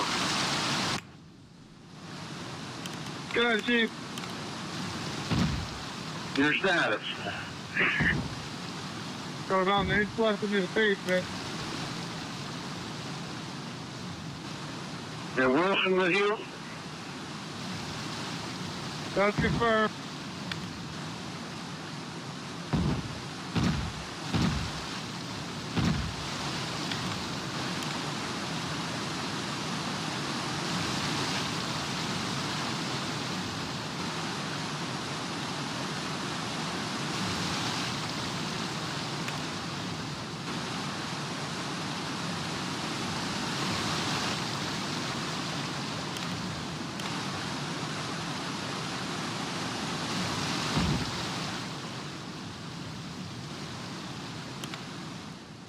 Right.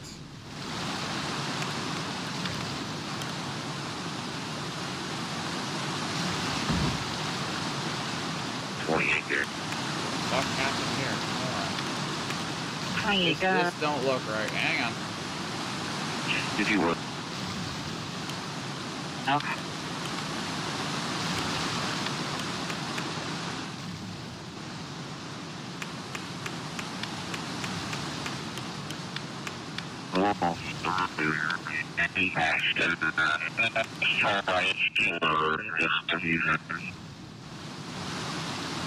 Danny.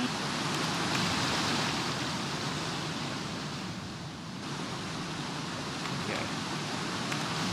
Alright. Let's see if this works.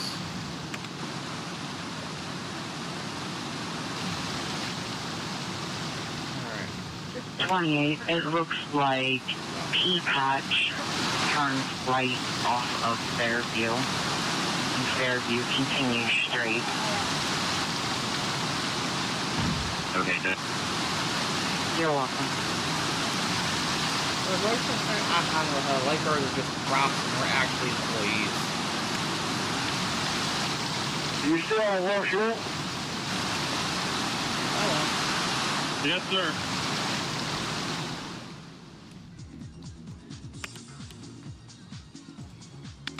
well. If I open that, there we go. We were only able to maintain to keep it out of the first floor. It's not really going down at all.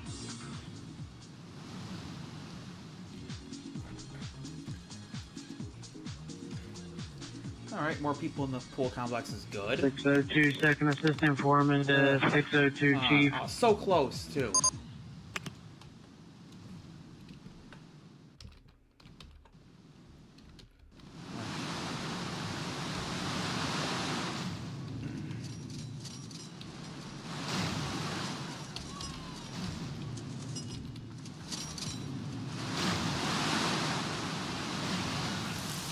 Two 1120. That's Somerset County, they got the storms going on over there. 942 is going to stand in that big run. We need to have to clear for fuel. We're down below the quarter and we're back on the air visual. Thank you.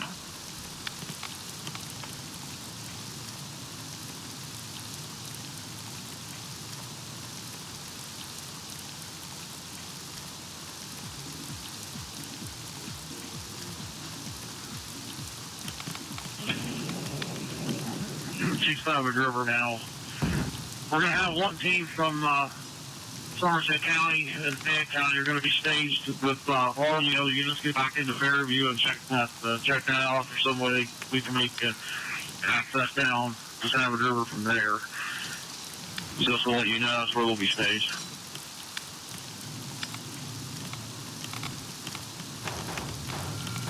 There we go.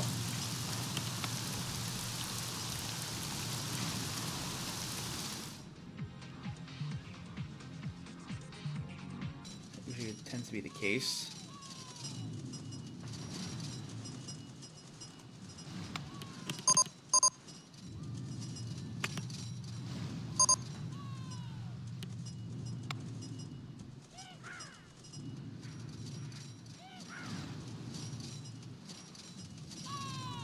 Perfect, it's filling up. That's what I like to see.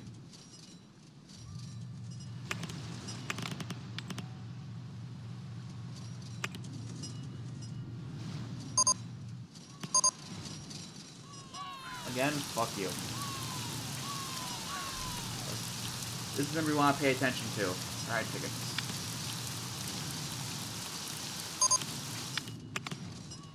Go ahead, Chief.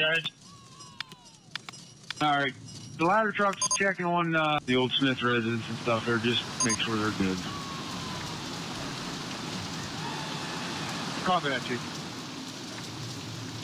There's not a huge Chief. Good. We still have a pump there too, so a beauty shop. It was coming in as fast as it was coming out, so it's still there. We're on North Street. We're crashing North Street now right behind the Chief. Alright, 10-4. I'll have them guys check on that. Engine 1, check on that pump, make sure it's still running. See if it needs gas or anything. After C, that's at Sioux. Up towards Grantsville fast. I'll be back to your location flying about 15. No, that's fine. We're using that with NRP. We have another individual coming up to Eddie. From there, we'll have to walk. I have an NRP with me as well. Okay. Any thoughts on you?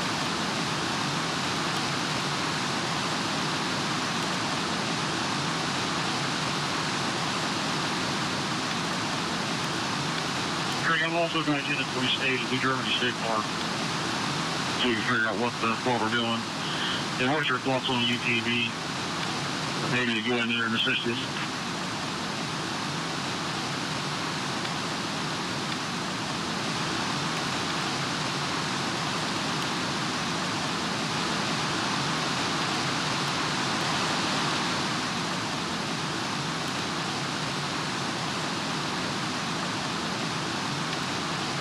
Frustrating. We'll fix it. There we go.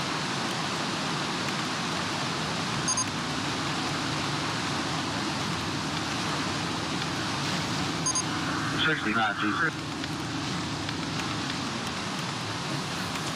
Yeah. Our station is the ranger station. Okay.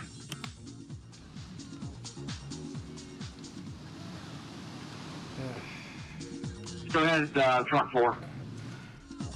Alright, 28 Broadway, gas was shut off there. Electric box is good yet, so just put them on that their gas is shut off their residence.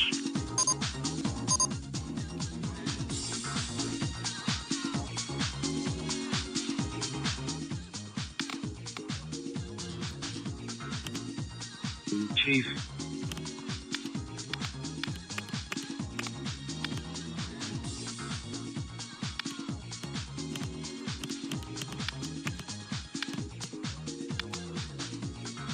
Alright. We got 1,000 people in the park. Nice. A little under 200 people in the Sorry, pool. 56-3 and Collinburg are out at Marsville Fire Hall.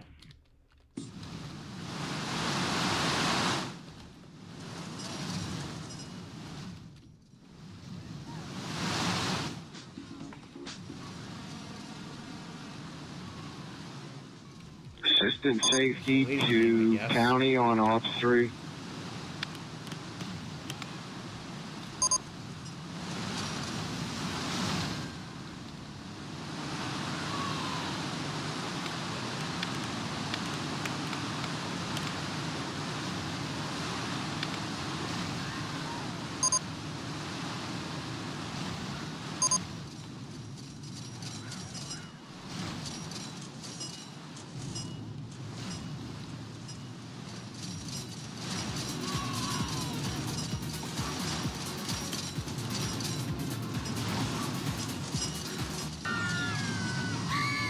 109, Garrett. We're clearing Big Run around Max Bluings. We're going to attack one. 109, okay, 1958.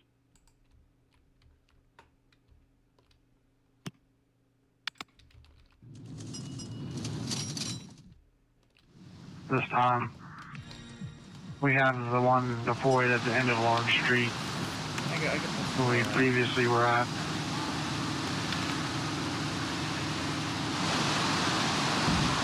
You have another one that then bring it down. They can pull from a squad 605. And we'll put it to work.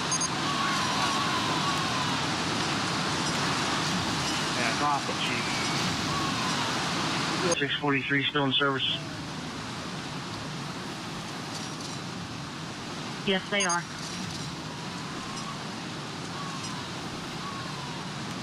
Received.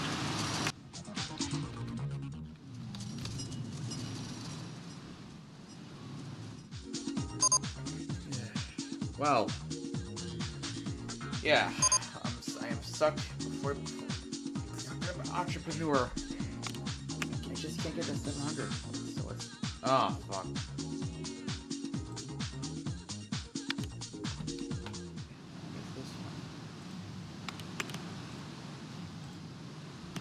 Okay, so it meets that.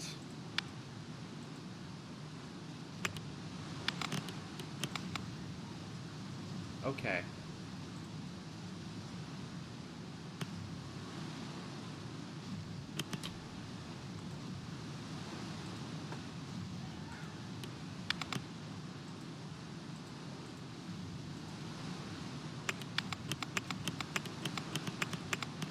There we go. Fix that.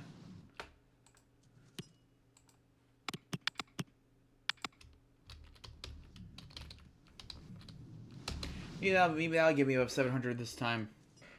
I forgot to adjust the price for Skysling too. People really love their Skyslings, I guess.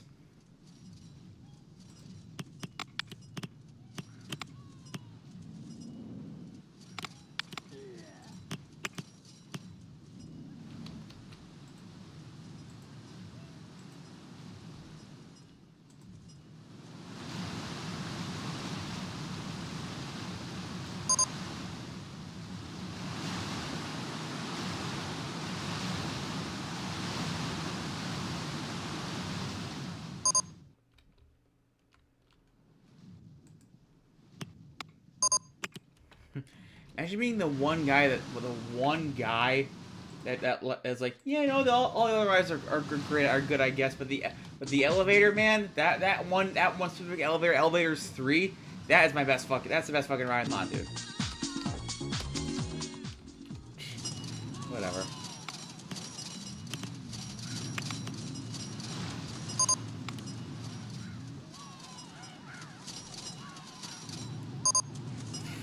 So fucking close. If I get to 700 in a month and it doesn't work out of count because of the fucking ride costs.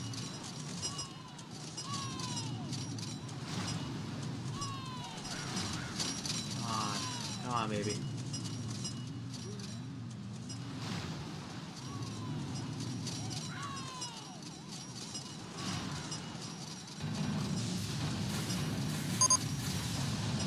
Oh, that sucks.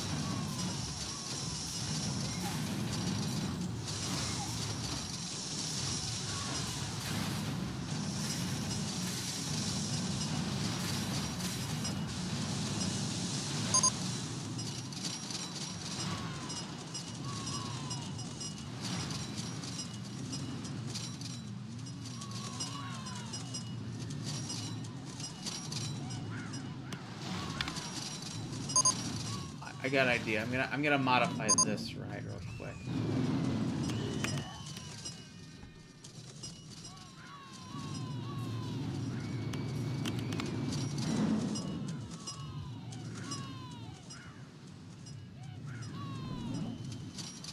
H from truck 4.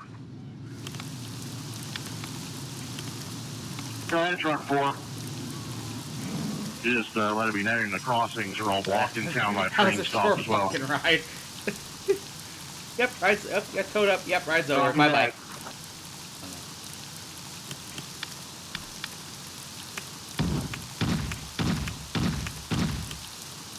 there. Let's see if...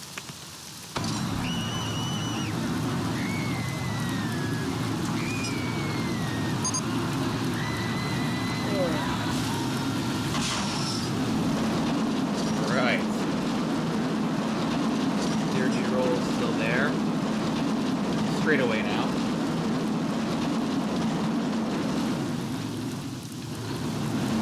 Alright.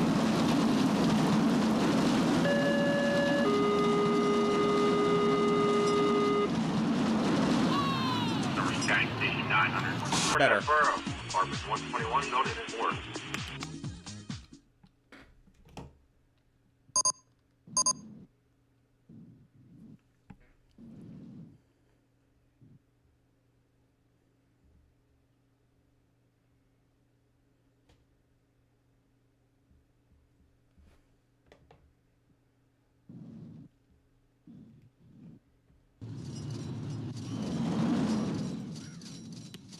Base to firefighter McVeigh.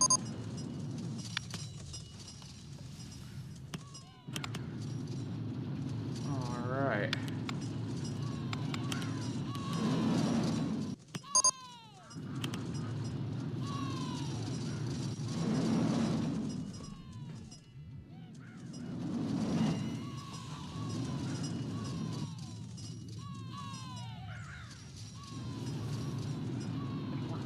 Uh, 617 base to firefighter McVeigh.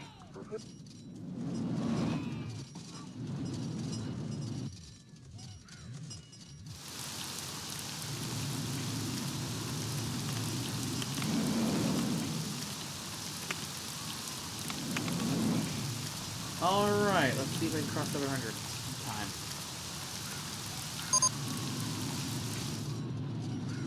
I'm not going to. Oh well. We're getting there. We're...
It's filling up. About a 6-month-old male was seen at the hospital last night is now Screaming sounds wonderful.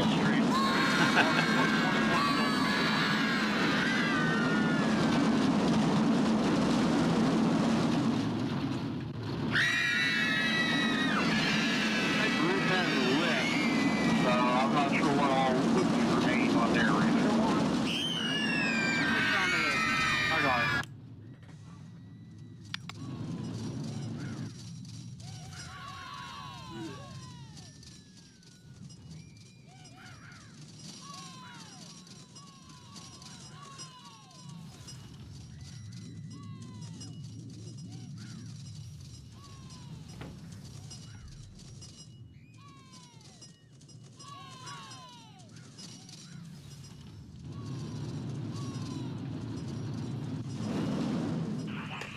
Deer Park Water Rescue from West Warren 175.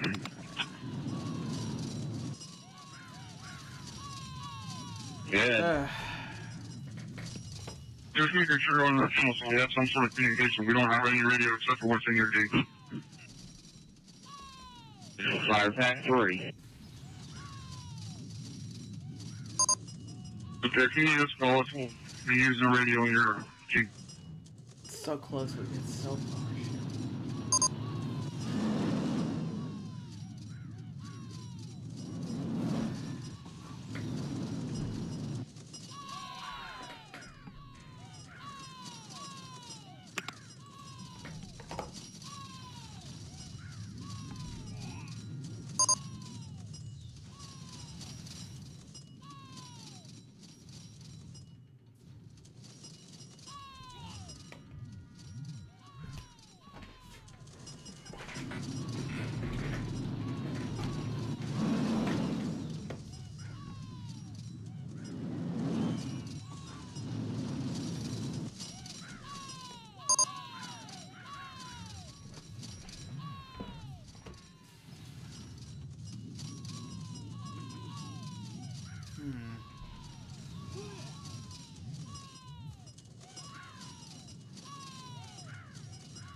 Come on. Come on. Alright.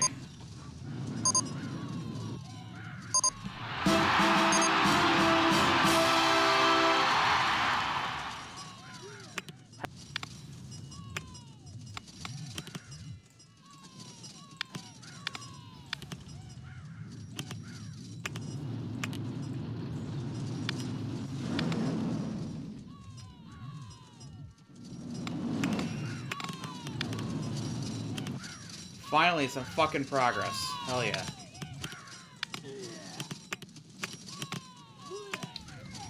A lot of people puking, but don't worry, we got custodial staff to take care of that.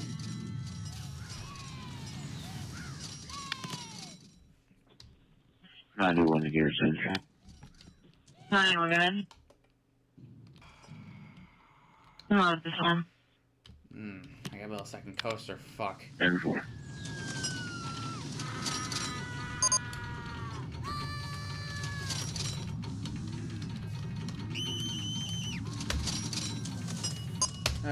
Alright.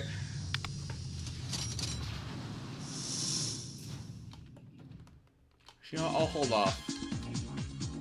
We'll do something else for a bit.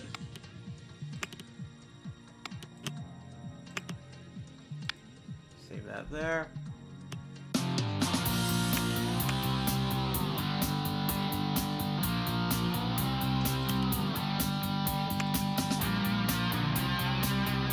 Those are out.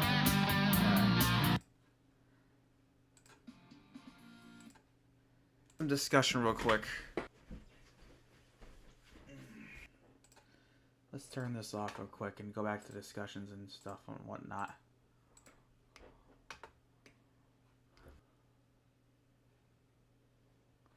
So, some other big news that came recently that I forgot to mention earlier is that let's put the PC shot on real quick. This whole giant mess that Trump got himself involved in with the Qatar thing. So what happened was Qatar gifted a 747 to President Trump, and Trump wants to convert into the new Air Force One, despite the fact that the new Boeing's already making the new.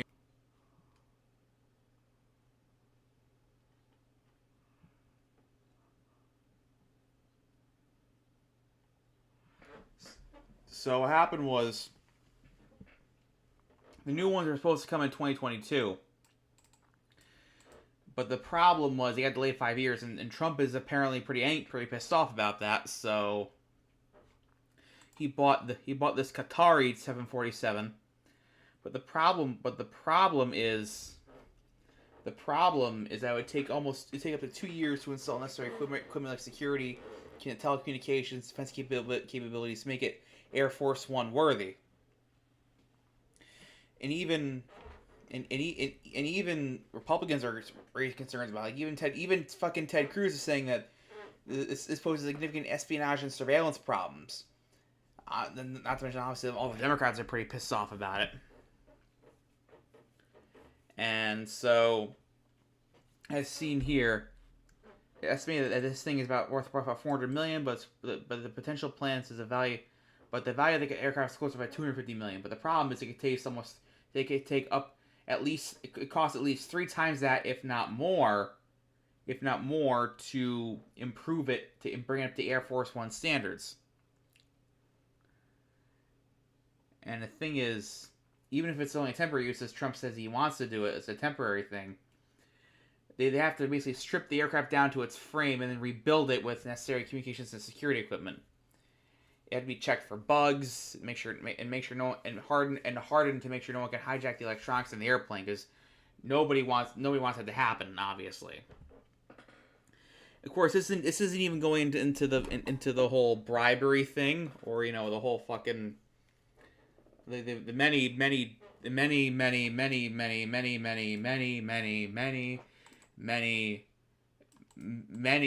like concerns about the fact that, like I said, this is potentially just a straight up bribe, and this could be illegal. Then again, when has Trump ever respected the Constitution? Let's be real here. Yeah.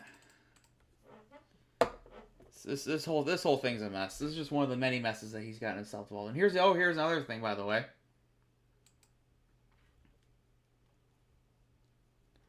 Yeah. So RFK Jr. swim in Rock Creek in Washington D.C. despite the fact that Rock Creek is you can't swim there because of high bacteria levels. And of course, this caused backlash because RFK Jr. is a moron. He's a fucking idiot. And he's spreading numerous like anti-vaccine bullshit stuff for a while. And it's just, yeah. Ugh. Oh my god. Hey, who knows? Hey, who knows? Maybe something will happen to him since he went swimming into this creek. Just maybe. I mean, I'm hoping it doesn't happen to him for the sake of his family, but you never know. You never know.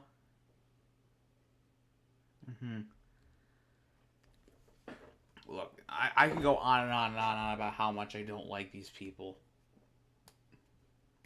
I can go on and on about how much I really wish these people weren't in power right now.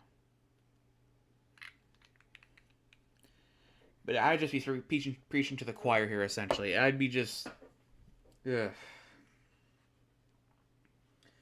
Yeah, a lot of news going on, and as some people point out, a lot of the stuff is intentional on Trump's end to just flood the news story with bullshit to distract other people from what you're trying to do. And unfortunately, it is kind of working.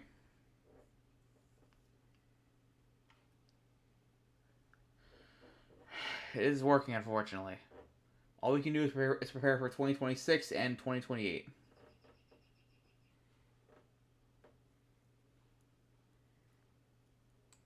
And this really makes my blood boil. This really, really fucking makes my blood boil, I'll tell you that. Yeah, they unfortunately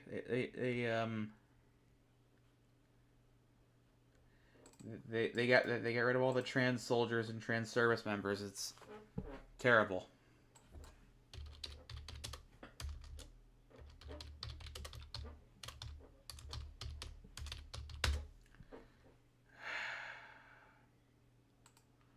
This is just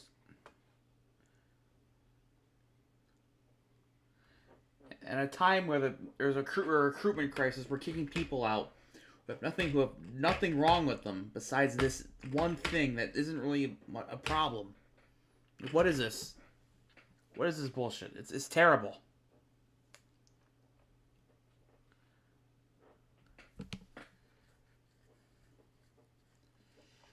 Seriously, fuck you, Pete Hegseth. Fuck you. Just fucking DUI hire Hegseth. Fuck you, man.